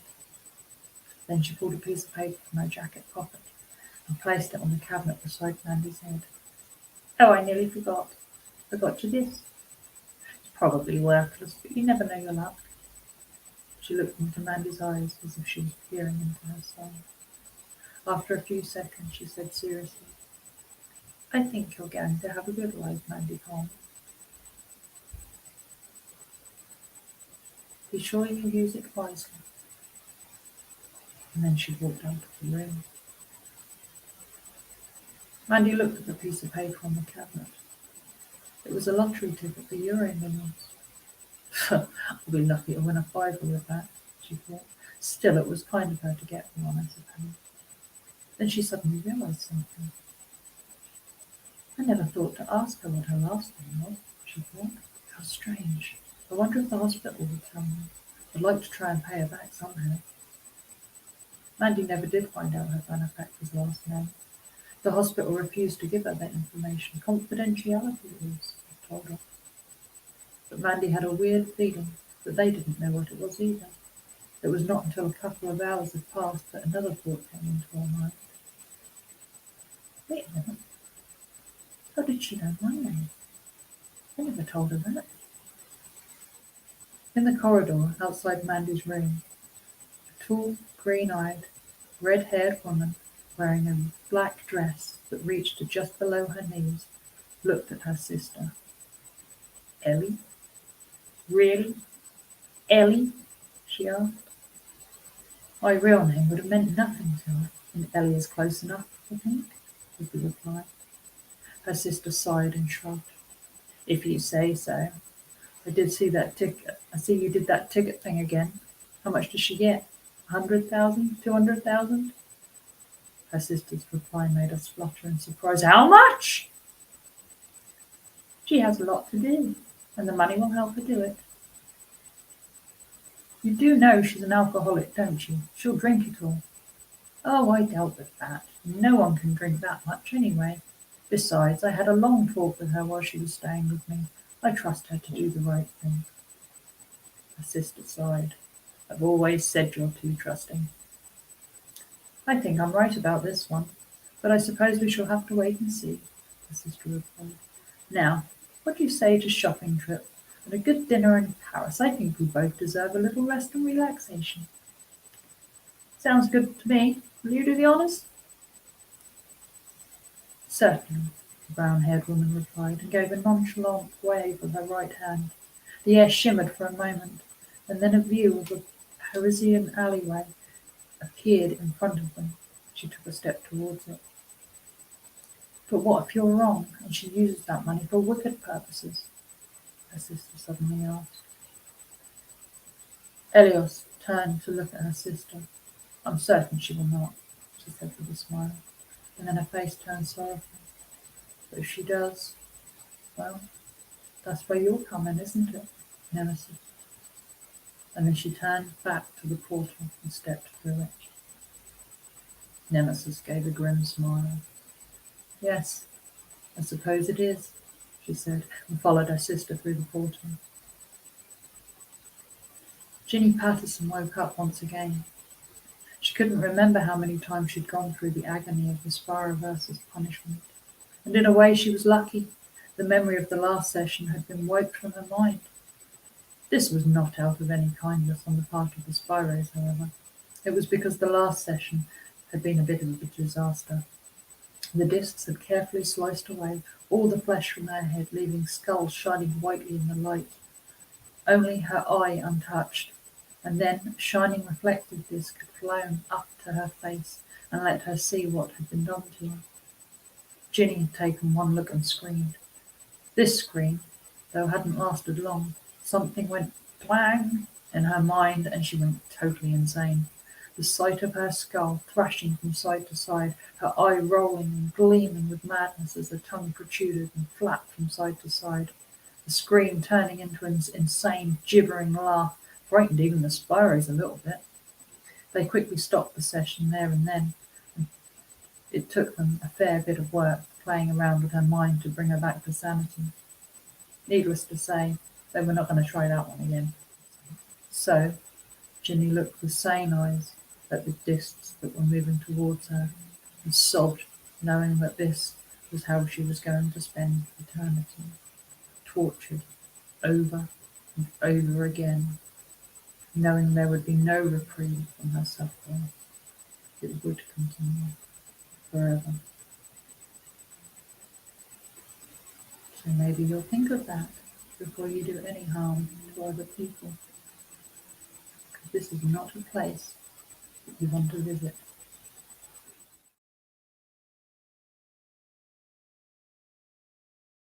Today we are talking about crinkle cut cock blockers. If you've ever wanted to do a spirograph and been scared that you may receive crinkle cut cock, we have the ideal solution for you. So whether you're hung like an acorn or like a donkey or have a penis the shape of a pencil, we can help you out. You will be fully protected from any Spiroverse demons trying to give you crinkle cut cock. We have extra small crinkle cut cock blockers. Doesn't matter how big you are, those demons will always want to take your foreskin or the rest. Moving on to the small size, everybody can be covered. This is the pencil prick size for those with the extra thin shaft. Openings both end so that you can actually go to the toilets while wearing it. The next model is for the man who has a penis the shape of a cigar. Open at both ends again so that you can piss at your leisure and never ever be fearful of cock ever again. This is what I call the normal size, could be large for some people. Open at both ends again. Perfect.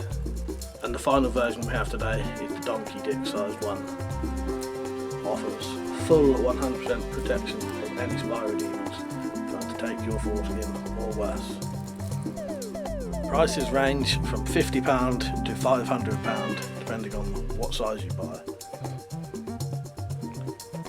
Absolutely no returns are accepted. These are, however, 100% guaranteed to stop crinkle cut cock or worse. Get yours now. Don't worry about the cost, you can always pay in instalments.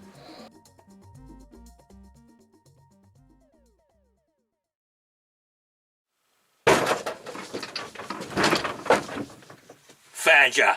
Stay on the floor, shut your cake hole, and use your King Lears for once in your life, you fucking mug. It's a tough world out there for a grizzled East End enforcer. If, like me, you need quality accessories that you can rely on, get your ass down to Mad Mike's Quality Crossbow Accessories Emporium. Fucking wallop, son. Get your ass down, Mike's. He'll give you the quivers, he'll give you broadheads, and he'll give you aids. These novelty bayonet cocking aids are a worthy addition to any pistol crossbow setup. Excellent handmade gear at basement prices. Mad Mike's Quality Crossbow Accessories Emporium!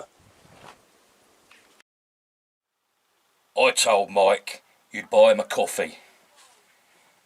Don't make me a cunt.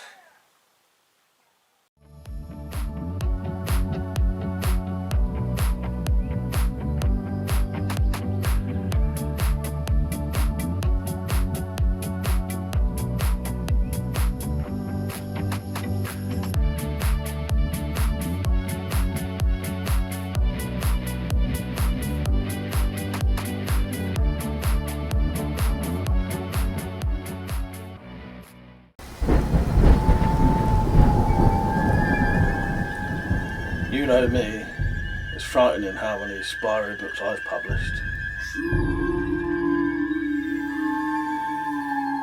And here they are, all 2 of them.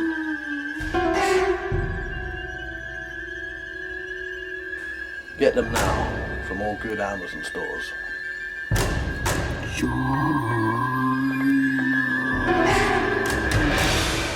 From WC and Z-Nazi, we introduce the Tales from the Spyroverse.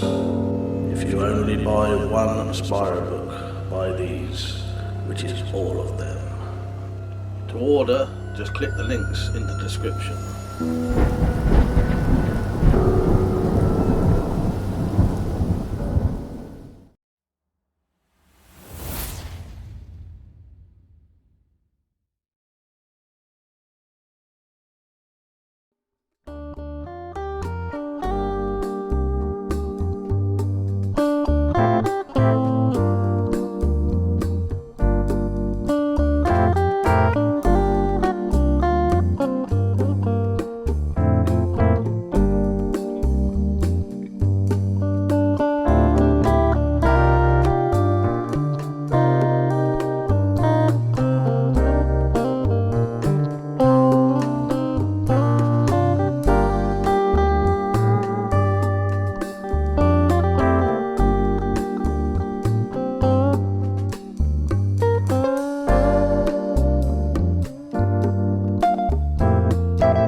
Your Spyro mission today is to infiltrate a known Spyrodemon mind control facility that is masquerading as a derelict factory.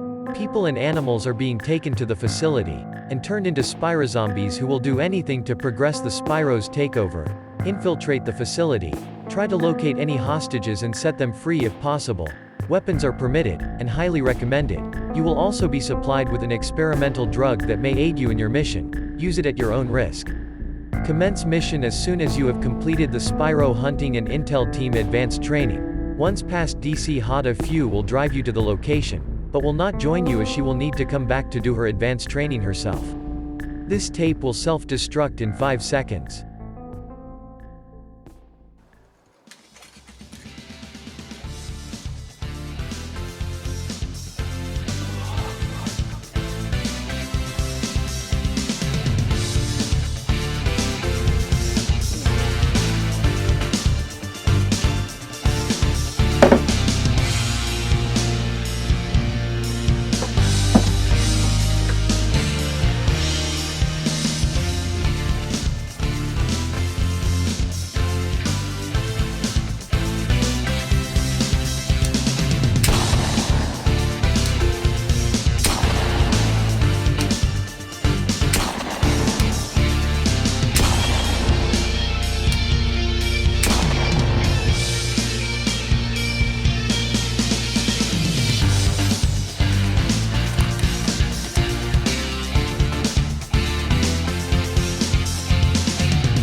To the shipmobile!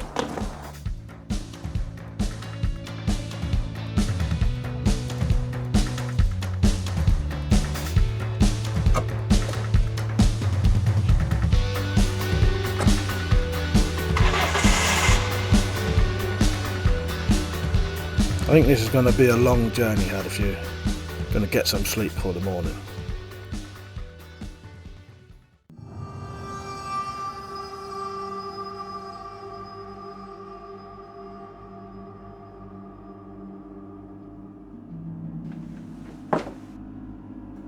Cheers for the lift, Hadafew. I've just climbed over the fence. Doesn't look like anyone's here at all. Seems completely deserted to me. I'll see if I can make my way into the building. Just spotted a window. I might be able to get in. Right. Good luck with your test today. See you later.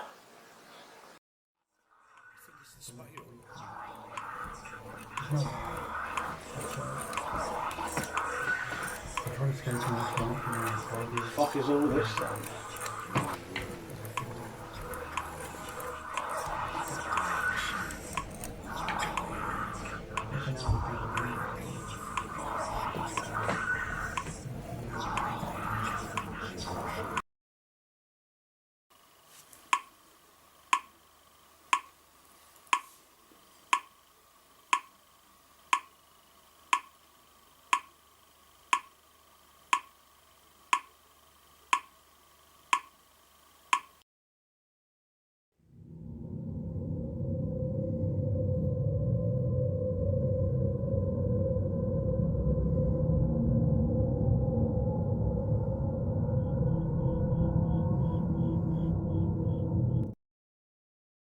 still here. I'm still stuck in the Spider-Verse. I've been here for weeks now. There's no way out. I've tried. I tried escaping last night through one of the corridors, and they're everywhere.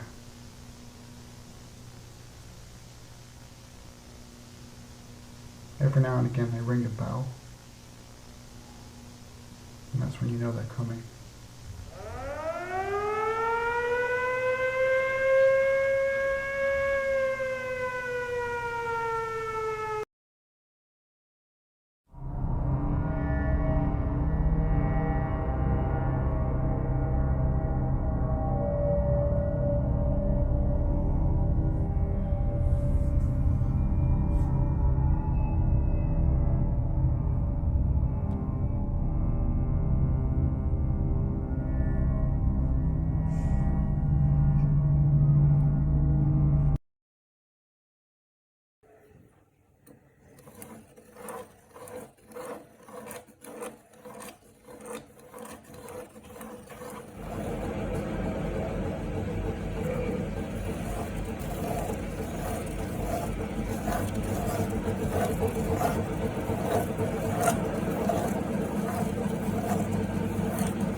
Let's fit that one or that one. This one.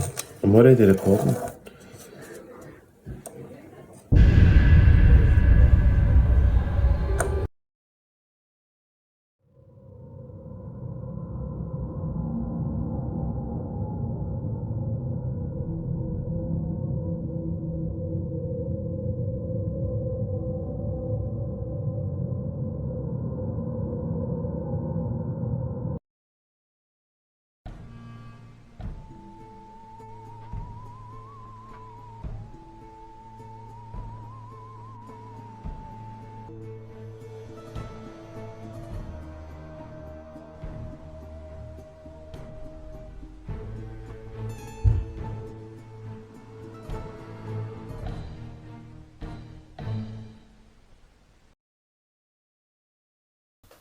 Someone's coming. I think it's the Spyro.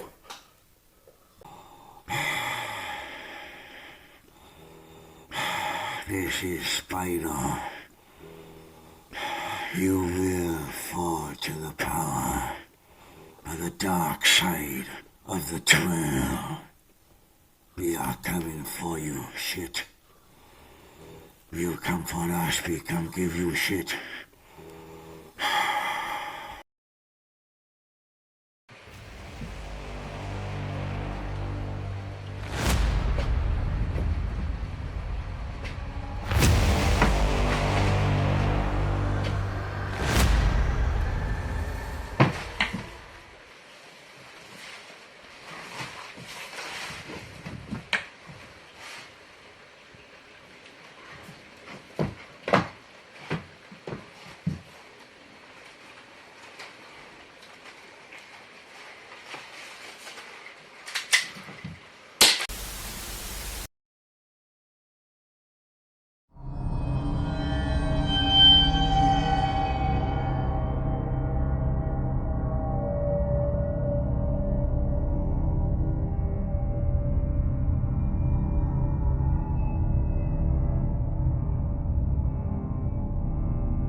it slip, the dogs have gone.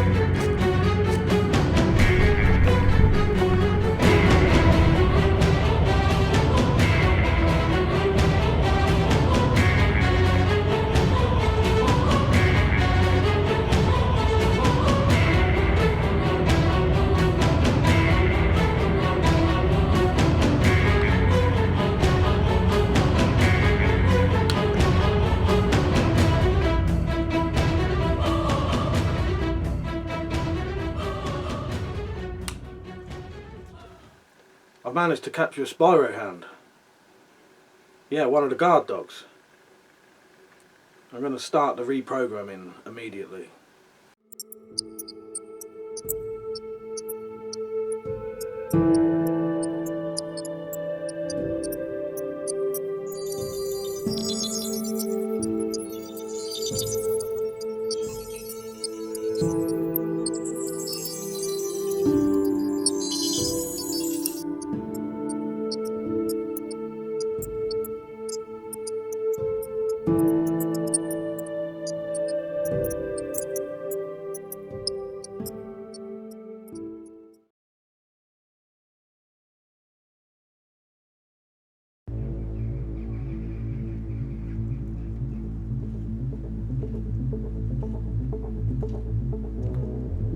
Revenge is like a medium hot curry.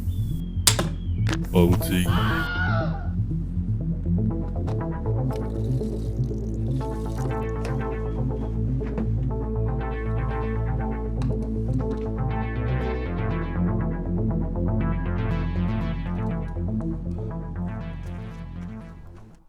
Another close call there.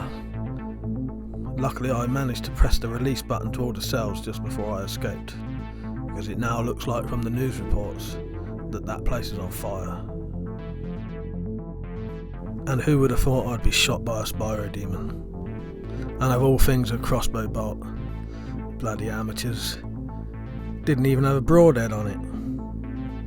Or a bayonet. And now we have a new recruit, Monty, the ex-Spyro hound. He'll be spying for us very, very soon. And good on DC Hadafew. She passed with flying colours. Maybe in the next mission we can get together and get some revenge on the crossbow shooting bastards.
That's the funnest place to be.